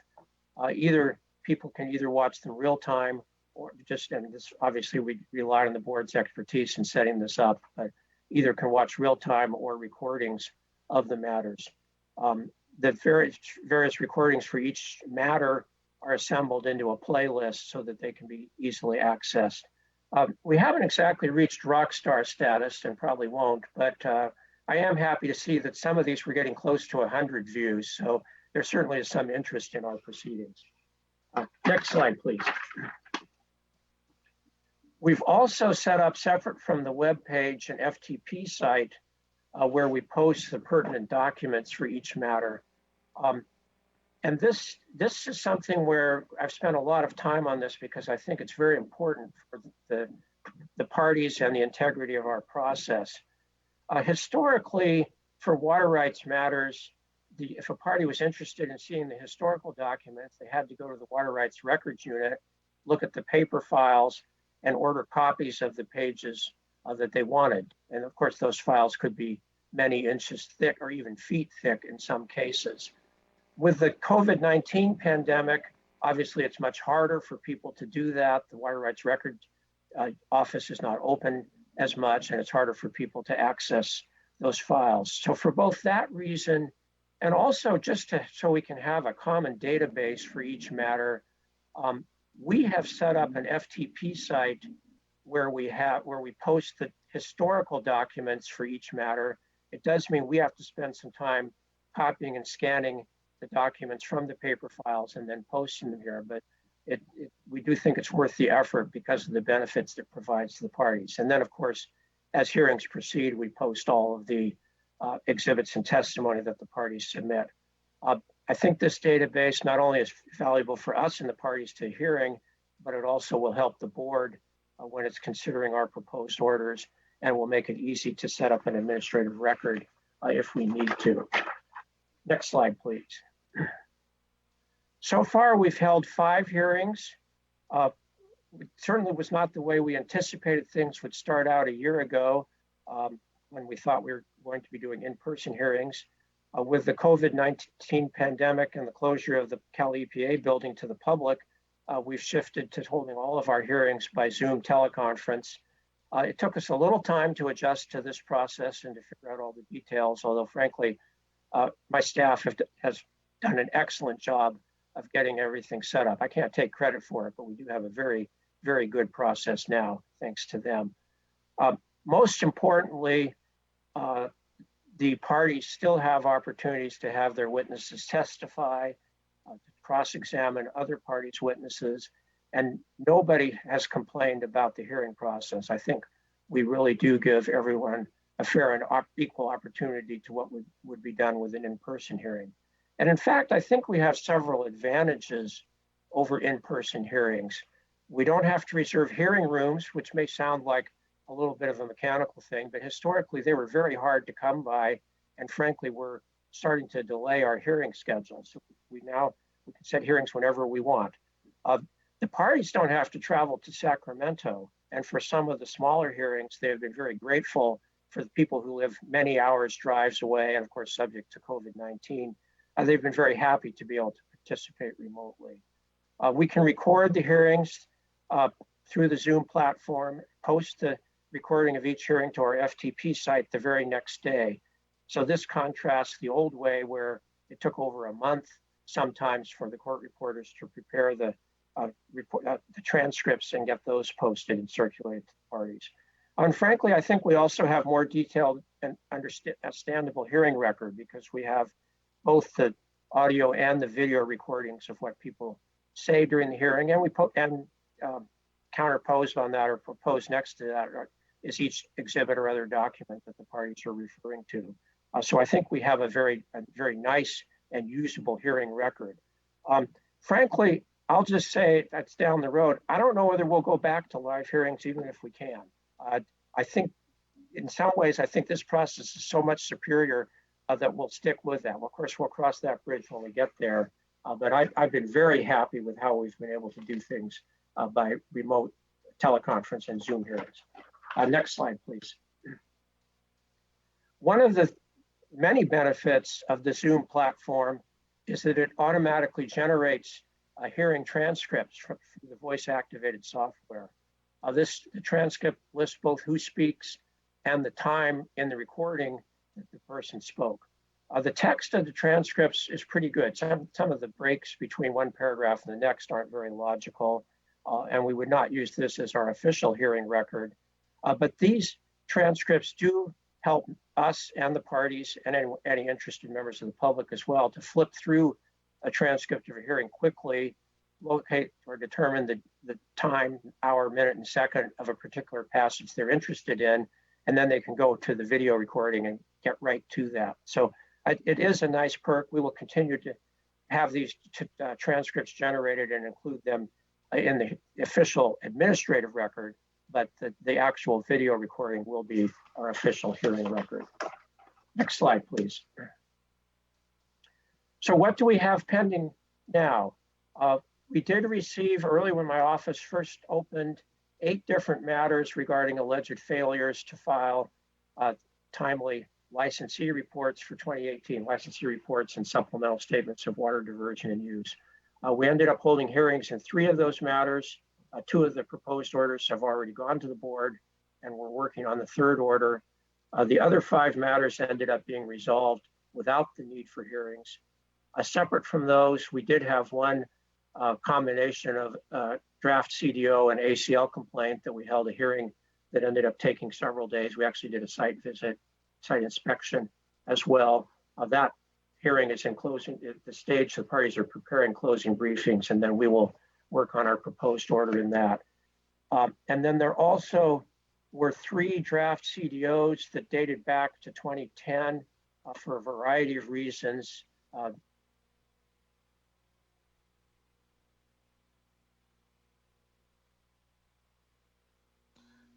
Mr. Lilly, it looks like you became muted.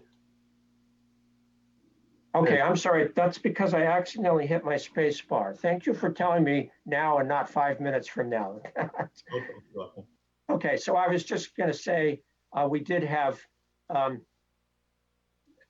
there were 3 draft CDOs involving delta diversions that had been pending for 10 years, recently were assigned to our office. And the way it turns out, one of them has to be split into 3 different hearings. So those 3 draft CDOs will end up being 5 hearings, which we have scheduled for various dates in November of this year through January of next year. Next slide, please. We also are receiving permitting matters separate from the enforcement matters, 3 different water right change petitions, and then 2 petitions to amend the fully appropriated stream declaration for the Kings River. And we're in the pre-hearing process on that. On the change petitions, I'll say one of them we've already completed our hearing and the parties have filed their closing briefs. So that's another order that we are working on. And of course, we'll get that to the board within our 90-day time frame. The others listed here are in the pre-hearing process, but our goal is to get those noticed and set for hearings as soon as we can. Next slide, please. And make sure I don't hit my space bar here again. That was a little embarrassing. So regarding future assignments, I did spend some time earlier this summer working with Eric Ekdahl, the Deputy Director for the Division of Water Rights, to develop a detailed memorandum regarding future assignments of water right permitting matters to the AHO. And we completed a fairly detailed memorandum in July, and we've posted that to the AHO webpage. It spells out 3 different tiers of projects depending on levels of complexity and levels of prior water board staff involvement. It discusses the ex parte rules and how parties or people within the Division of Water Rights will be assigned to respect those rules and yet to allow the process to go forward. It ends up being a fairly detailed process, but I think Mr. Ekdahl and I, with input from a lot of other people, frankly, which was quite valuable, have developed a pretty workable process. There also will be times in the more complicated proceedings where we need to have Division of Water Rights staff from the hearings branch and the permitting and petition sections provide technical assistance to our office, and the memo talks about that as well. So next slide, please. So what are our goals? Well, of course, one of the most important things is to have neutral and fair hearings. This is spelled out in Water Code 1110, and obviously we respect that. That is our #1 goal. This slide lists several different types of actions that we will take to continue to achieve this goal. And all of these actions are important, but what I wanted to highlight today is the issue of ex parte or individual contacts. And I've set forth a pretty rigorous rule where we try to avoid having any contacts with just some parties to a hearing where all the other parties to the hearing are not involved. We hold lots of pre-hearing conference and status conferences as necessary so all the parties can participate. We post all the communications to our FTP site where all the parties can review that. And we encourage the parties to even CC other parties to begin with, require that so that everyone is in the loop. There are some times where I'll just say someone may want to call us and have a fairly simple procedural issue, like how to label their exhibits or how to upload their files to our FTP site. And I have basically told the parties, the people involved in our various hearings, I don't want them to do that. I really am being fairly rigorous about avoiding one-party communications. And the reason is that my experience over the years is a lot of those contacts or discussions that started out on routine procedural matters ended up sort of shifting over, I'll just say one way or another, into substantive issues that the other parties really would be quite interested in hearing about. So I'm trying to insist that we do everything with communications where everyone can be involved. Certainly with email, it's a lot easier than it was before we had that, and with conference calls and then video conferences if we need them. We can loop everyone in. If somebody has an important question, we can set up a conference call on very short notice and everyone can participate. It's not as efficient as a simple one-party call, but it avoids these ex parte concerns. And so far, I'll just say, I think it's worked pretty well. It's taken a little education to get everyone to understand why I'm doing this and what I want them to do. But I think with that, it's worked very well. And I hope people appreciate the reason why I'm insisting on that. Okay, so our goal, next slide, please. Our goal for the future is also we want to have efficient hearings. And to do that, there are a couple of different things we've done. One is of course, we've hired hearing officers and technical staff who have water right expertise. And the other thing is, based on the statute, normally the entire process of holding our hearings and preparing our proposed orders is within the AHO, so we don't have the delays or inefficiencies associated with different offices or departments or divisions having to do different things. And the other thing is we can focus primarily on water right hearings. I use the analogy, it's like the doctors now that just do knee and hip replacements and don't do anything else. If you just do one thing and specialize in it, obviously you can develop an expertise in that that's valuable going forward. And then the other thing is we really do want to try to continue to focus on making prompt decisions. The statutes made it very clear that normally we have 90-day limits after matters are submitted for our adjudicatory hearings. And as I mentioned before, with Zoom, we can avoid the 1 to 2 month delay in that process after the hearing for preparation of hearing transcripts. So next slide, please. So our overall goal in the big picture of water rights is to try to help the Division of Water Rights reduce its water right backlogs, particularly in enforcement matters and permitting matters. And as I say, I think we've made a start on that. In the future, in addition, we're hoping that we can play a role to help out the division with statutory adjudications and court references as those come in. And I know there are some, at least one major statutory adjudication is potentially going to be moving forward. And I think our office can have an important role in that. And court references haven't had a lot of those historically, but if they come up, I think we're well suited to deal with those as well.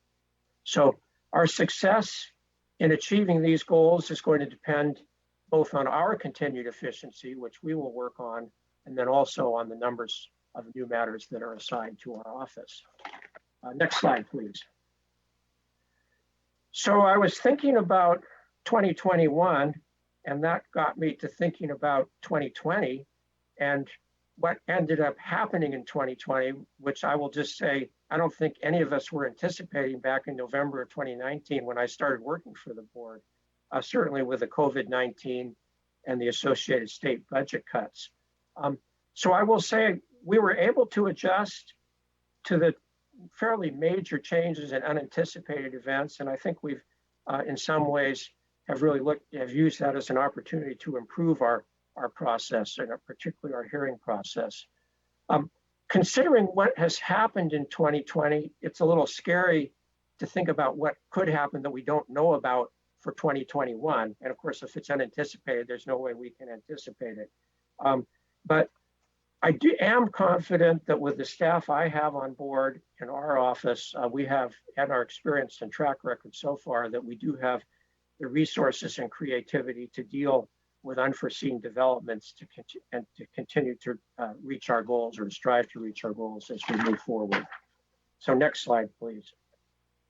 So in conclusion, one thing that I'm pretty certain will not change in 2021 or future years is the fact that there will not be enough water in California in most water years to satisfy all demands for all purposes of use. So there will continue to be water right disputes. And obviously our office is set up and will continue to be ready to do its part to try to address and resolve these disputes. So Chair Esquivel, that's a whirlwind tour through a year with the Administrative Hearings Office and my views for the future. And I'll certainly be glad to answer any questions. Thank you so much, Mr. Lilly. You know, it has been an incredible year for many reasons, but when we look at the challenges certainly before us, just currently, but certainly into the future with climate change, our water rights system is critical for being able to adapt, to be able to have good decision making. And so I just want to thank you for your incredible professionalism, the fairness and fair-mindedness that you bring to the office, and the ban on ex parte communication, keeping a trust with the water rights community is really important here. And just having the resource to work through these processes, work through hearings that allow these tensions within the water rights system that arise because of, as you said, and rightfully so, the lack of quantity ultimately to fulfill everyone's needs. And so there's then tension and built up tension within the water rights system. And so beginning to work through those, providing the space and forum and trust, again, more specifically, for water rights holders to figure out these difficult challenges, particularly as we perhaps move into drought or otherwise, knowing that we're simply going to be seeing more as time moves on here. So the resources and again professionalism that you bring to all of this are just well heeled. It is a critical time, and again it's been incredible to see the benefits though, and rightfully pointing out the benefit of utilizing these digital platforms and what that does process-wise and improvement, and also the cost to engage with the water rights system. And I think that those sorts of improvements are just very welcomed, and including just the general process improvements of how to best handle evidence, how to best provide a consistent environment and space to engage with water rights, something that we benefit generally from. And so just want to acknowledge again your good work and see if there's any question from any of the other fellow board members, which I'm sure there will be, but just thank you. Thank you. Not a question, but actually I do have a question. But before I get to that, thank you. I certainly concur with everything the chair just said. And congratulations, Mr. Lilly, in navigating your first year, given all the changes that we had to deal with. Appreciate the update very much. And my question is, it sounds like there is a great deal of potential for process efficiency in some of the things that you are doing, which is excellent, which is what we want to see. Is there also an opportunity, recognizing that your office is somewhat independent from the rest of the organization, is there still an opportunity though to exchange ideas and to share some of those process improvements. Board Member Firestone and I recently, had our own water rights hearing process that was going on, and we benefited from having Nicole Kinsey from your office as our legal counsel for that particular item. And that was great because she shared some of the things that you guys have done, some of the things that streamline processes. And so I'm thinking as we go forward, is there an opportunity to exchange that knowledge as you learn, as other board processes in the water rights avenue?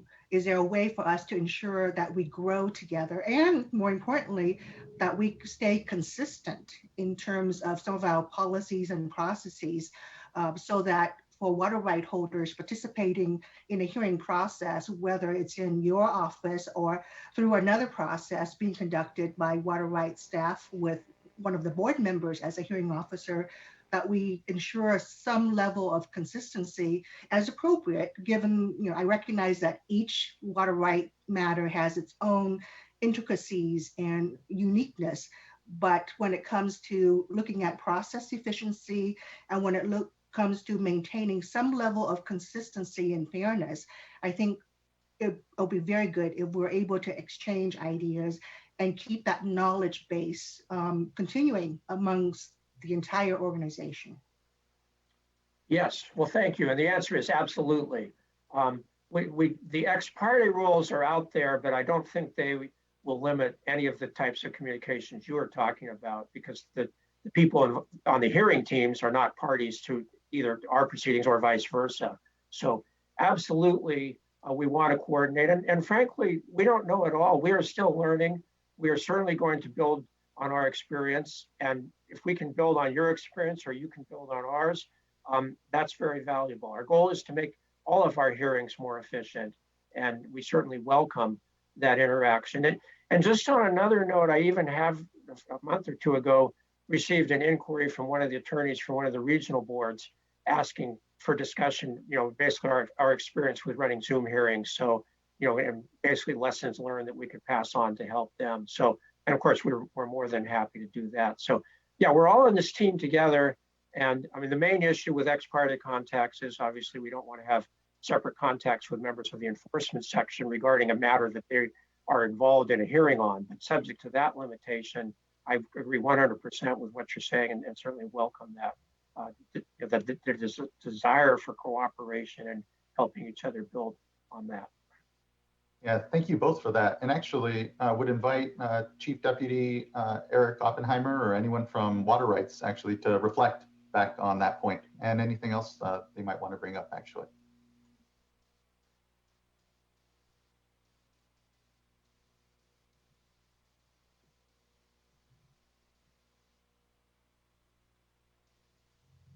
Or perhaps they don't want to say something. Vice Chair. Yeah, I'll just fill in and maybe they'll jump in here and even interrupt, I'm fine with.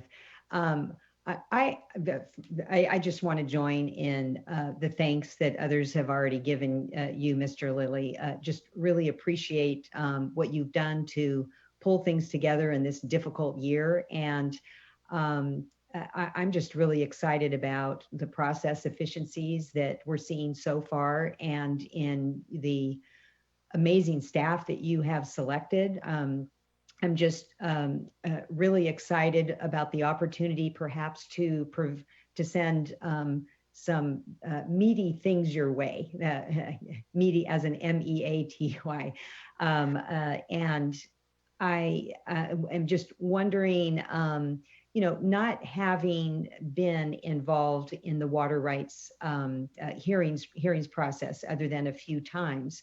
So I don't really feel that I am equipped to make specific suggestions as to certain types of cases that that we might want to consider sending your way, but would just like to hear more of your thoughts on what we could do to better utilize the office. Recognizing, it took a while for you to launch. Now that you're here, what thoughts do you have? I know you had mentioned statutory adjudication and other matters, but just want to hear some additional thoughts on that from you. Okay, I will mention that. And I see Mr. Ekdahl is on as well, so he may have some things he wants to add as well. But it's a very good question. And of course, there are different answers to it because there are different types of proceedings. But one of the things I found, I observed and experienced early on, is several of the matters, the first time I noticed a status conference, the reaction from all the parties was, oh, we want you to put on hold for 180 days. We don't want you to do anything. We're all busy, you know, of course, rightfully so, dealing with the COVID issues and transitioning to remote work and all that. But I said no in every single case. And I blamed all of you. I said, I've gotten directions from all 5 board members to move water right proceedings forward and not to just, you know, business as usual, let's delay. So I think it's sort of a little background for my answer to your question, but one of the things that my office is really well set up to do is setting up schedules and deadlines. I mean, the Division of Water Rights can do that, but they're in the permitting process, they're really set up in a different way. It's harder for them to do that. But I have found by setting deadlines, you know, of course, parties then have to respond to them, but we've been able to get things to move forward. Of course, some matters can settle, which is fine. But I think really it's sort of not that I have illusions of being a federal court judge, because I'm certainly not, but it's sort of the federal court model where, for those of you who have experience with that, they have what's sometimes is called a rocket docket, where you need to get things done. And of course, you'll be subject to some significant penalties if you don't.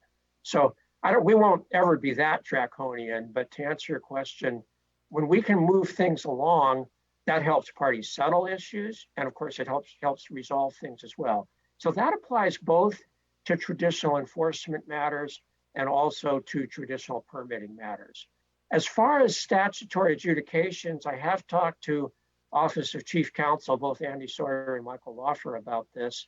I think we have a very good role there for holding what I'll call mini hearings or short hearings on specific claims. If somebody files a claim and there's a dispute, we can have those. Maybe in one statutory adjudication, we might have 10 of those or 20, depending on how many disputed claims there are. And then we can have those, we prepare proposed orders, which then would be put into the composite order that the board ultimately would consider for adoption. But that is another way where I think we're fairly nimble to be able to hold hearings and get decisions out more quickly than perhaps a traditional process is. So those are just what comes to mind immediately. I don't know if that totally answers your question, but hopefully gives some answer. Yes, and then I recall that you mentioned that you on occasion may be using, seeking out the technical assistance from the Division of Water Rights. And so I'm picturing this way out into the future, say the efficiencies continue and grow. And there's, as Board Member Dodick mentioned, sharing improvements with the Division of Water Rights, and maybe you getting more ideas from the division, but you grow to the point that your shop is lean and mean and you're processing things, but there's an interest, say, to move more things your way. But with a limited staff, I suppose it could be at times, too much to handle out into the future. And at other times, you're sort of waiting for work. And so in the name of keeping things moving, could you see utilizing technical assistance from the division in order to kind of keep the flow of business? Or do you see some instances where that really wouldn't make much sense? Sort of having a wall of separation would be the better way to go. And of course, it's going to vary matter by matter, but I think there will be many matters where the board, particularly from the Division of Water Rights Hearings Unit, which has very qualified technical staff and certainly more depth than we do. I mean, we have 2 technical staff people. They're both very good, but there's a limit to how much they can do. So absolutely, and I have talked to Mr. Ekdahl and others within the Division of Water Rights about that. Absolutely, we can coordinate with them. I think normally it's with the hearings unit staff within the Division of Water Rights. Potentially, it could be others as well. But we want to do that, as we need to, as our workload ebbs and floods, I'll say, if we get to have more than we can handle. And the other thing I'll throw out, is if we get to the point where we have more work than our hearing officers can handle, we'll come to you and ask you whether any of you want to volunteer, because our statute is set up where we can work with the board members, and you know, we have to figure out who does what, but it's certainly possible we can circle back to you and ask for board members to be hearing officers to help us with our workload. We're not there yet, but down the road it could come to that, and we certainly know we will certainly consider that if we ever need to. Hi, and this is Eric Ekdahl, Deputy Director for Division of Water Rights. I can jump in and offer a little bit of additional detail here too. As Alan has mentioned, there's a tremendous opportunity here for moving some things in the division that, you know, historically we have tremendous backlogs. We have over 700 backlogged change petitions. We have over 350 backlogged water right applications. And getting these to the Administrative Hearings Office for exactly the things that were highlighted, setting up schedules and setting up timelines and trying to work through the issues and really bringing the issue forward so that, you know, people are, for lack of a better word, forced to actually address the issues that maybe it was okay to leave on the back burner for a while, has really been helpful.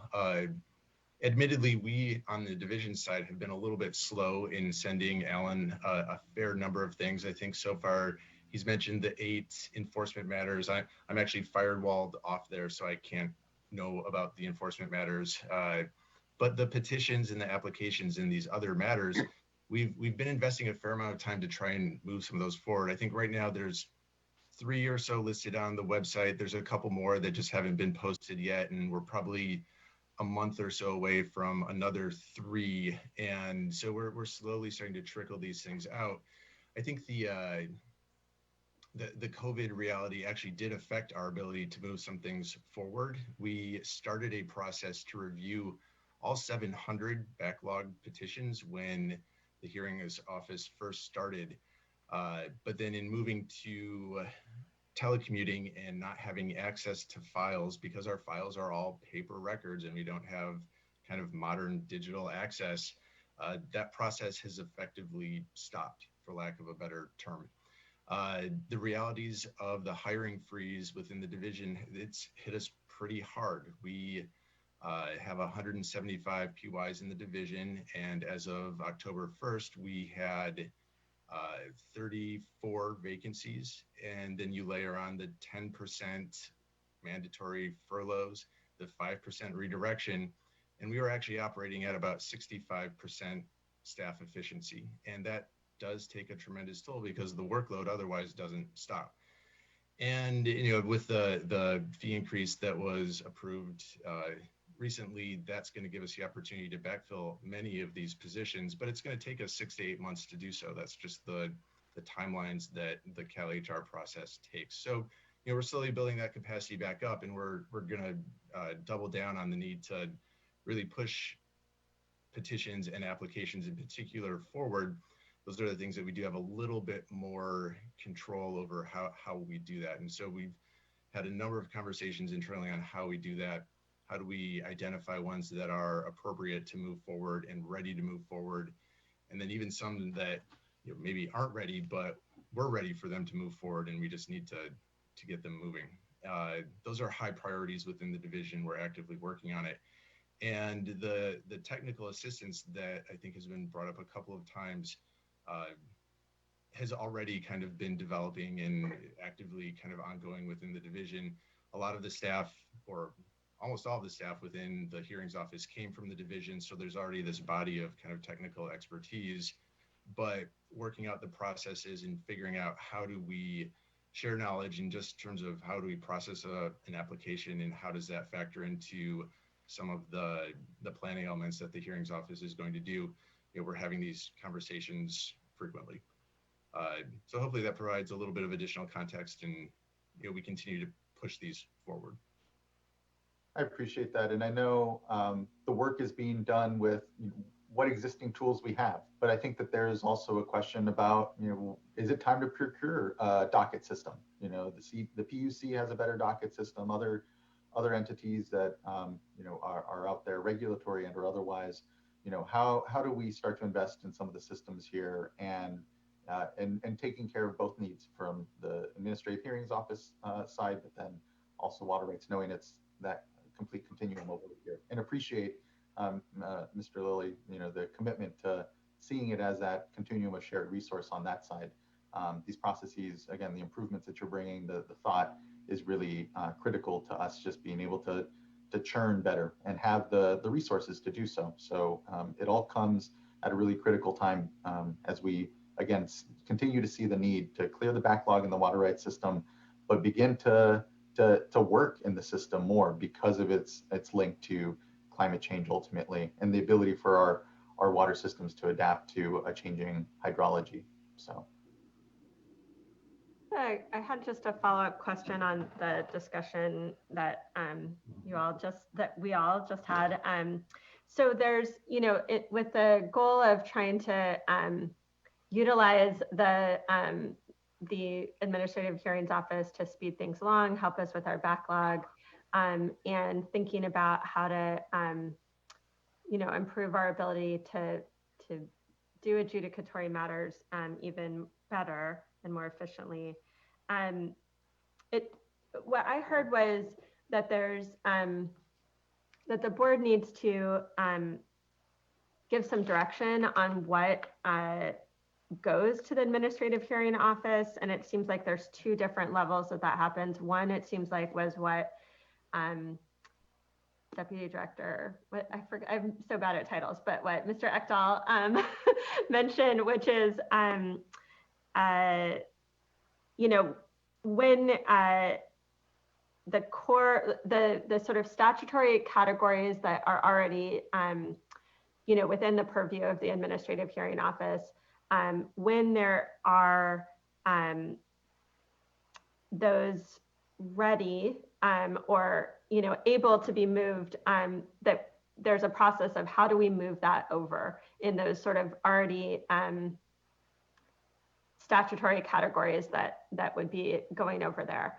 And then it seems like there's another category, which is, there may be expanded opportunities beyond those core categories. And I think, the statutory adjudications was an example.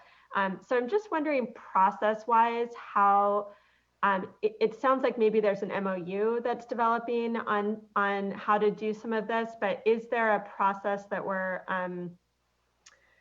using to, or developing maybe through the MOU and maybe continued discussion on how we kind of systematize that? And by that, I mean, kind of clarify,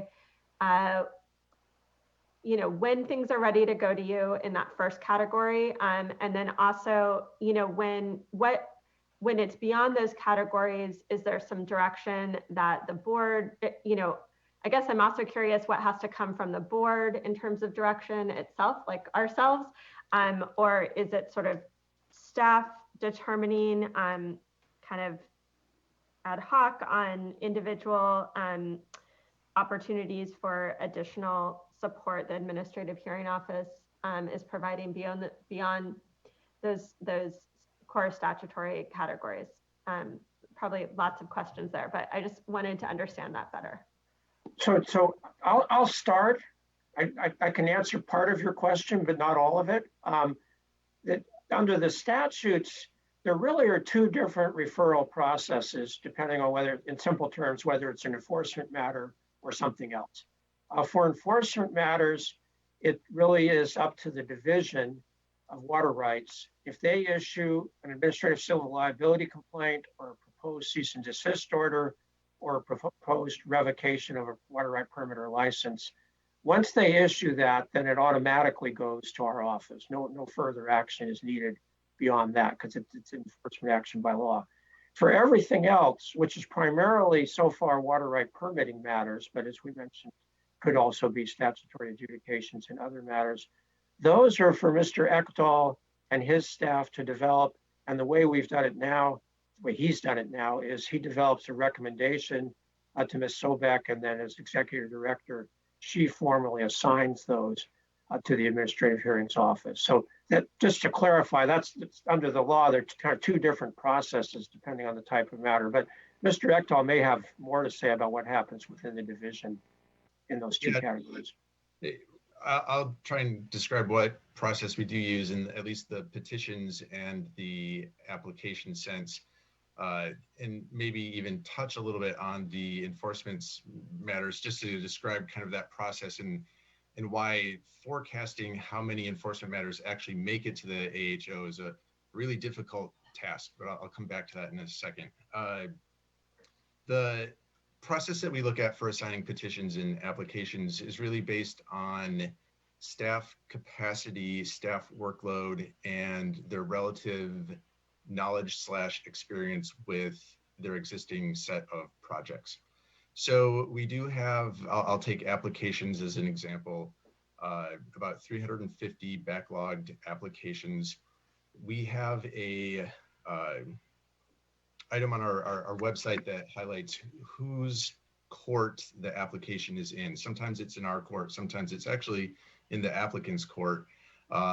Things like protest resolution or completion of CEQA documents, those are oftentimes in the applicant's court, and sometimes we can drive certain elements of those forward, sometimes we can't. It's then looking at what staff, how many different applications are assigned to each staff person, the relative complexity of each one of those, identifying which one of the, let's say each staff person has between 20 and 50 applications assigned to them at any given time, then essentially recognizing if we are able to move it to the AHO, is there a specific question or set of questions that we think could be timely answered by setting up a time schedule, by driving the protest resolution? There's a number of different questions that we would ask in that analysis. But frankly, one of the biggest hurdles is just having enough familiarity with the application. If it's been something that's been mothballed for a while, it takes us a while to get back into the file room and come up to speed on the project. And so it's a kind of a constant assessment of what's ready, what's not ready. And, you know, again, admittedly, that's the process that we're trying to work on internally within the division to speed up. And I think we can speed that up. And I think there are things that we can look at. And that's what we will be doing in the near future. You know, currently right now, again, not to keep using this as an excuse or something to come back to, but the application section is down an entire unit. And, you know, that does affect the ability to kind of figure out which ones to move forward. The petitions projects, those are a little bit different just because the magnitude of the backlog is greater. And the types of questions that are raised in petitions are a little bit different. They can range from time extensions to changes in place of use to changes in point of diversion. And depending on kind of, again, whose court the application or the petition is in at that time and relative kind of knowledge about the project and its ripeness, then we make a recommendation based on that. Again, there we're looking for improvements and how we can kind of speed that up. To touch really quickly on the enforcement side of things, it's trickier there because, and again, I'm firewalled off from all of the enforcement matters except for cannabis, at which side I'm actually on the prosecution team. But the process for both of those is pretty complex even before it ever gets to the AHO. There's notices of violation, multiple opportunities to essentially provide the right holder or right claimant opportunity and due process to essentially review the claim or review the notice of violation, review the potential water right violation. And then there's usually multiple opportunities for settlement discussions. And so even though we may have at any time a dozen or even several dozen active kind of complaint or enforcement cases going forward, it may turn out that none of them actually make it to the AHO because they have settled out or because they have resolved their issues and it's no longer an enforcement matter. The failure to file is a good example, and I won't use this year's, but I can use last year's. Before there was an hearings office, we had about about 150 ACLs related to failure to file. And we moved those forward, and none of them ended up going to hearing. Even though at the start we may have had, I think, several dozen that requested a hearing. Again, through that timeline and through that process, through negotiations and settlements, all of them were resolved before there was ever the need for a hearing itself. Now, some of that now is turned over to the hearings office, and they're responsible for kind of figuring out how that occurs. But even this year, I think Mr. Lilly noted that there were 8 failure to file actions, and 3 of them settled out before even getting to the hearing. And then 1 or more may have even settled out before the order was issued. So there's a continual process in trying to then forecast based on all of that workload that goes on behind the scenes, even before it gets to a hearing, is difficult to forecast in enforcement matters. Thank you, Mr. Ekdahl. Really appreciate that. Yeah, that was so helpful to both of you. Thank you so much. Yeah. Do note we have 2 public speakers here, but if I could just please share briefly. So thank you. I think all the questions that were asked and comments already were spot on. So I do just want to take the opportunity to say, as a matter of fact, I once was the manager of in-water rights of the petitions sections. I have a profound appreciation for the 700 petitions, each and every one of them that are in the backlog. And I think Mr. Lilly and Mr. Ekdahl, the measures that you're looking at in terms of process improvement, how do we move those along to completion are spot on. And so I'm really excited, Mr. Lilly, about everything you've accomplished with your office over this past year. I mean, frankly, I think we had a conversation at the beginning, and I gave you a little bit of a heads up that there's, it's a system that's been challenged over the years and moving like a well-oiled machine. Frankly, it's just, from what I've observed, it was stuck. It was rusted. And you've helped, break that. And I think, Mr. Ekdahl, with your experience and role as Deputy Director of Water Rights, you've also helped to move that forward. And so, I mean, frankly, you've exceeded my expectations in terms of what you've accomplished over this past year. Just knowing the bureaucratic nature of what we're in and the crises that we've been dealing with, it's really been remarkable to see what you've been able to do. I'm glad you have the staff. It's still a reasonably small team that you have. 6 is not a lot. And so I think we will at some point be able to overload you, and so I guess that'll be a good day in your book, but it'll come with its own tough decisions and trade-offs to be made. So, and then one other thought is that I am the hearing officer for a water right matter right now, and have been enjoying that process. But one thing I've noticed is that it wasn't until the hearing was noticed and we actually went to schedule the hearing and had a status conference, just like you've been doing, that the protests were resolved after 14 years. And so it was remarkable how the parties in that case were motivated to actually come to a conclusion on those issues before the hearing actually happened. So, one thing I just want to mention is that we shouldn't be afraid. I don't think. It's a lot of work. I mean, we need to be thoughtful and mindful of that workload and bringing matters to hearings, whether it's to the AHO or to the board. But I think we can find it a very useful mechanism to resolve these issues, and many of which have been lingering for quite some time. So again, thank you for all the work that you've done. Really appreciate it. Well, thank you, Board Member McGuire. And I'll just say, for those of us who are attorneys who used to do trials, we all know that a lot of times it takes a trial date to get the parties to settle. And it's the same thing here. It's just sort of human nature, I guess. But if and of course, in coordination with all of you, if we can help move things along by basically putting the fear in that people or putting the reality in, that people either can settle or they can put on a case. It can't just stay dormant. I think that's just a reality, and it's something we can do to help clear the backlogs. I'd like to jump in here on this, just a couple of other thoughts.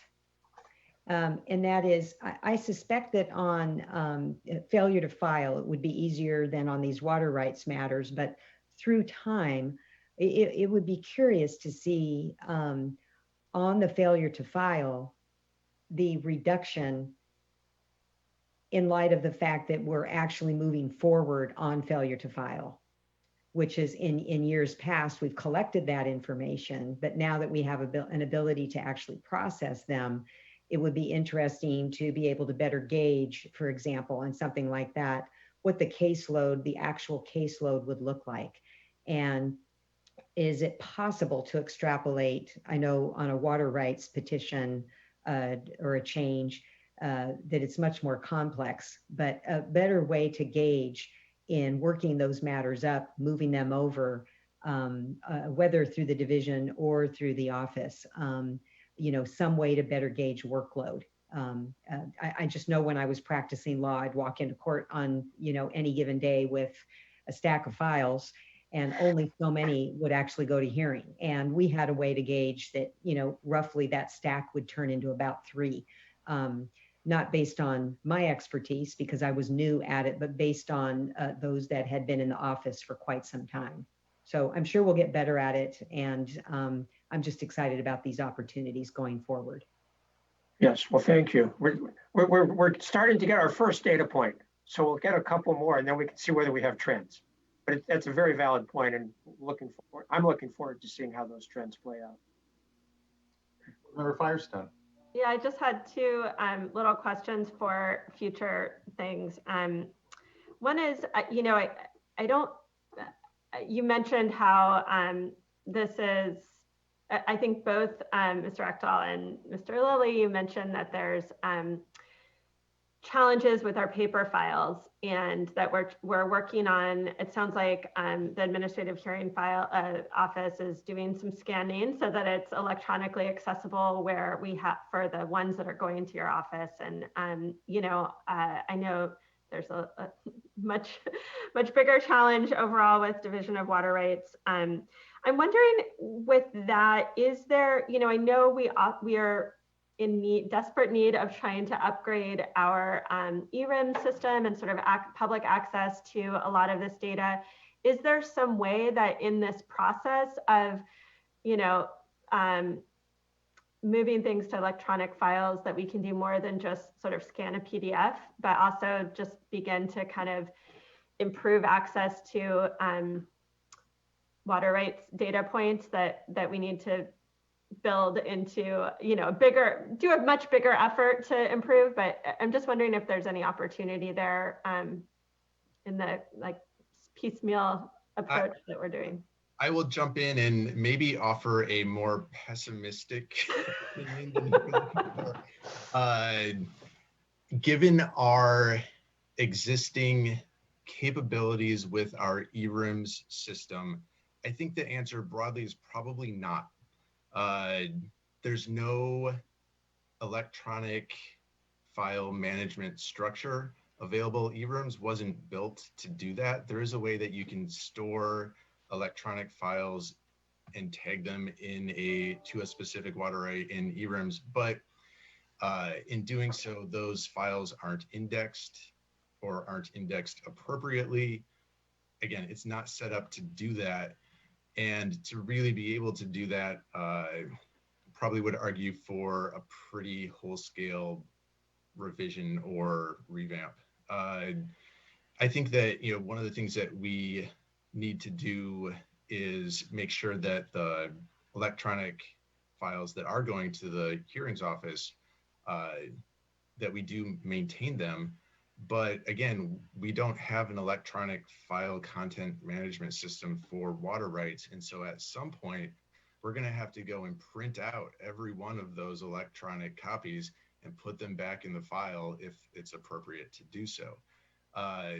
There are huge technical and IT challenges in water rights, and just in terms of kind of bringing it back up to a even early 20th century, or not, early 21st century kind of a system. And the, I think, ongoing challenge on top of that is how do you do so in a kind of cost-effective way, or recognizing that it takes a significant investment of funds to be able to do that? And so we're faced with some challenges in trying to figure that out. Yeah, fundamentally, it simply requires dollars and resources, really. Dollars and resources that we don't have, particularly when it comes to digitization. We've worked quite a bit with UC Berkeley's CLE Center, and there want to acknowledge Michael Koparski for really bringing good academic thought and research to what the possibilities might be.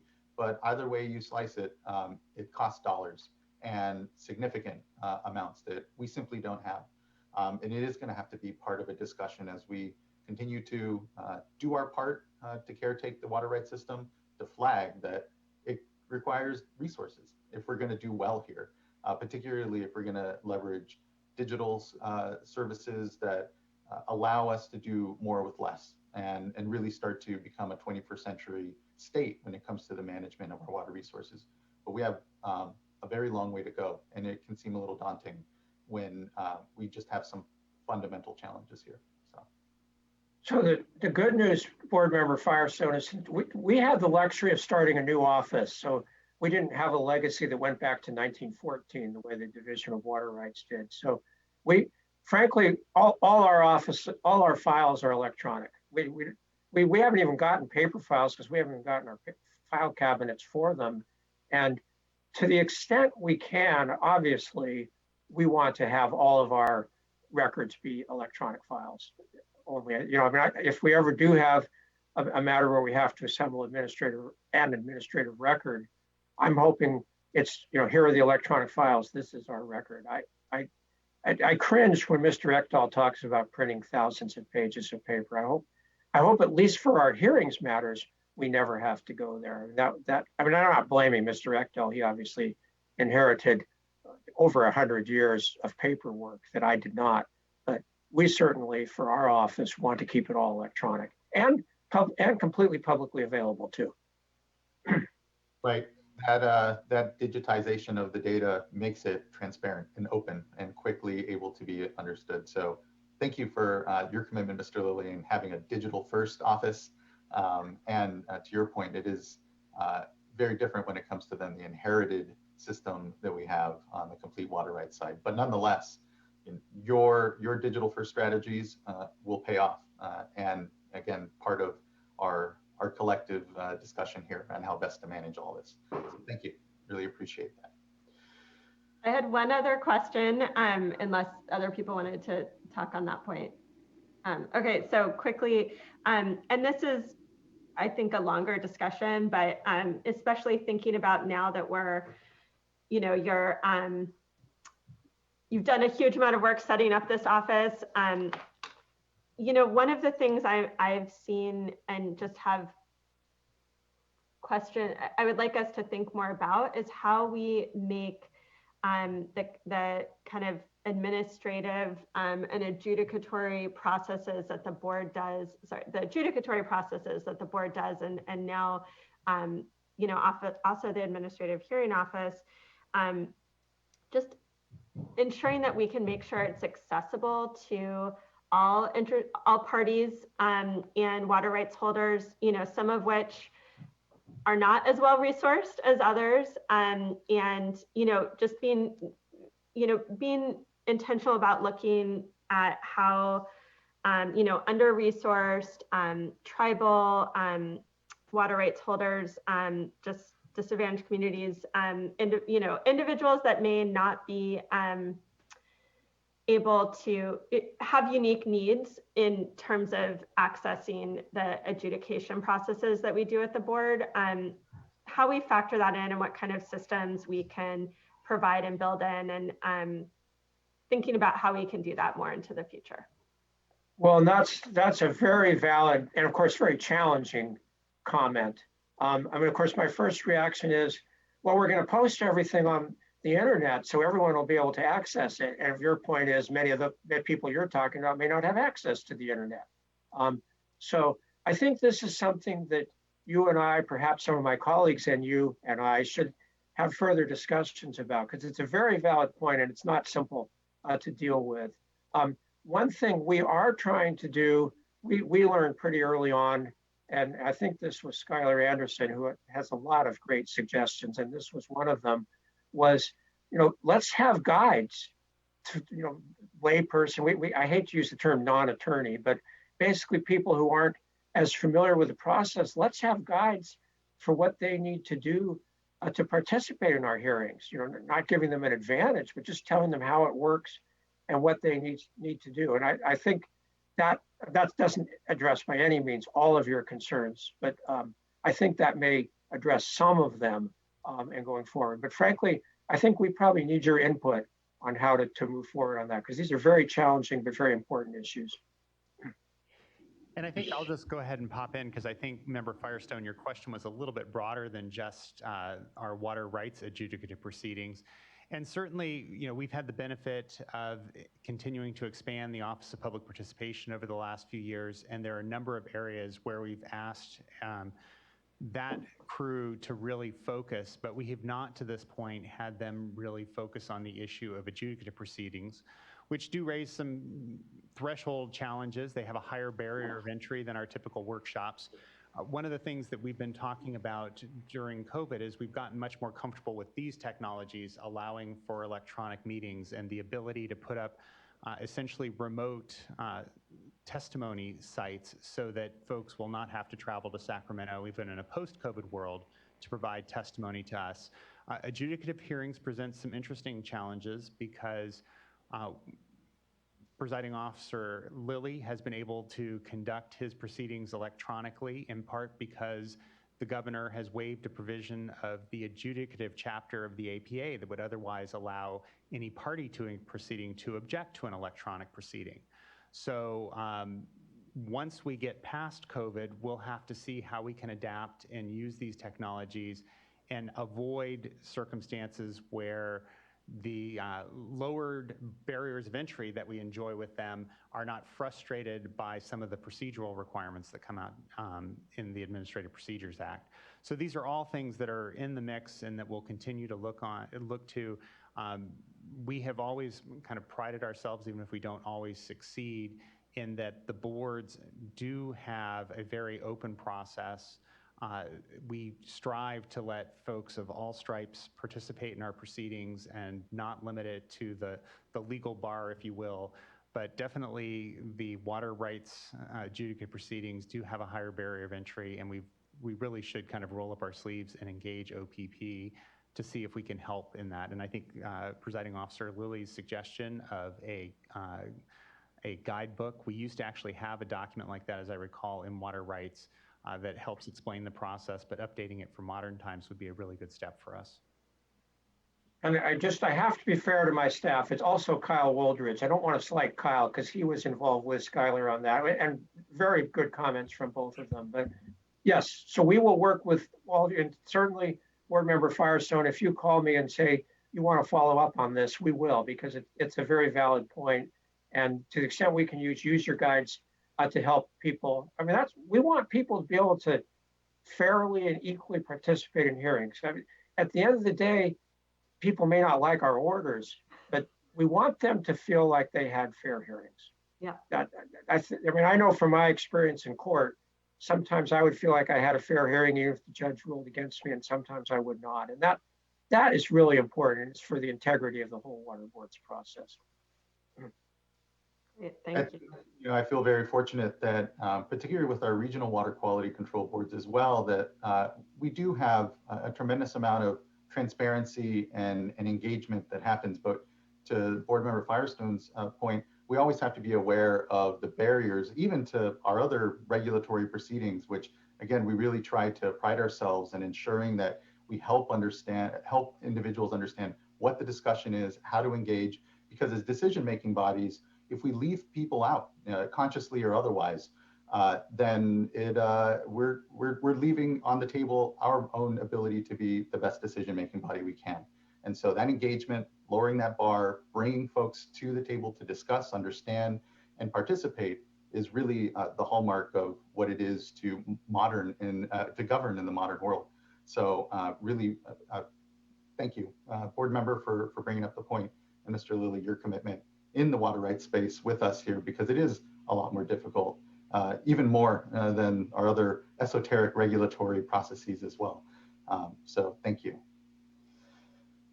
Let's go ahead and move to, we have Conrad Fisher here and Stephen Haugen to provide comment. And so we can proceed to Mr. Fisher. Hello, good afternoon. Hi, thank you very much. Greetings to staff and board members. I'm Conrad Fisher with Water Climate Trust. And our goal is to implement water allocation laws that protect ecosystems and the human right to water. And we believe those goals are complementary and the threats to both are similar.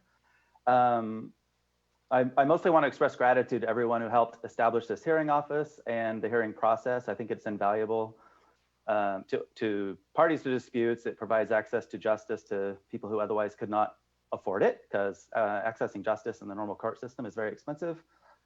And I just want to speak a little bit to overall goals and next year and beyond, as described in Mr. Lilly's presentation. One suggestion was already put out there: access to video is essential. I've been part of a hearing process where the majority of the people could not participate because it required basically a one-day drive down and a one-day drive back and $100 a night in a hotel room. So please, Governor, anyone listening, maintain this, because it is essential for low-income communities. An administrative procedure handbook, as was kind of discussed, I think one of the biggest barriers to stakeholders participating in this is just knowing basic administrative procedure and not getting shut up in the process because they don't know when they're allowed to speak or what they are allowed to say in what circumstances. It's not that hard to learn, but giving people the ability to learn. A very important one: recognize the standing of people who are not water right holders. I am a water right holder, but there are many people who are not, and they are in fact the most impacted by our water rights system. So to the extent possible, recognize standing of people who are impacted by water diversions and pollution, but do not hold water rights. And then finally, I would encourage anyone on this call who has discretion about what cases are taken on in the next year and beyond to prioritize cases that resolve public interest concerns, as opposed to just private party fighting private party. In many cases, two private parties fighting each other can afford to duke it out in court. But whereas there are public interest cases that need to be resolved, in many cases it's communities who otherwise cannot afford access to justice. So I would say give priority to those. And that's my comment. And I guess if there's any follow-up discussion, I would ask those on this who are listening, who do have the discretion to decide what cases are taken in the coming year, will you prioritize public interest cases? Thank you, Mr. Fisher. Really appreciate your good comment and contribution. Thank you. Thank you. And I think, as you heard today, we are, as a board, looking to figure out how we prioritize and what we prioritize when it comes to the workloads that we can share with the Office of Administrative Hearings here. So appreciate the good recommendation to focus on cases that provide that public interest or benefit, and knowing that, yes, there has to be some priority given the backlog, and appreciate that comment. Thank you. Thank you. Next, we have Stephen Haugen.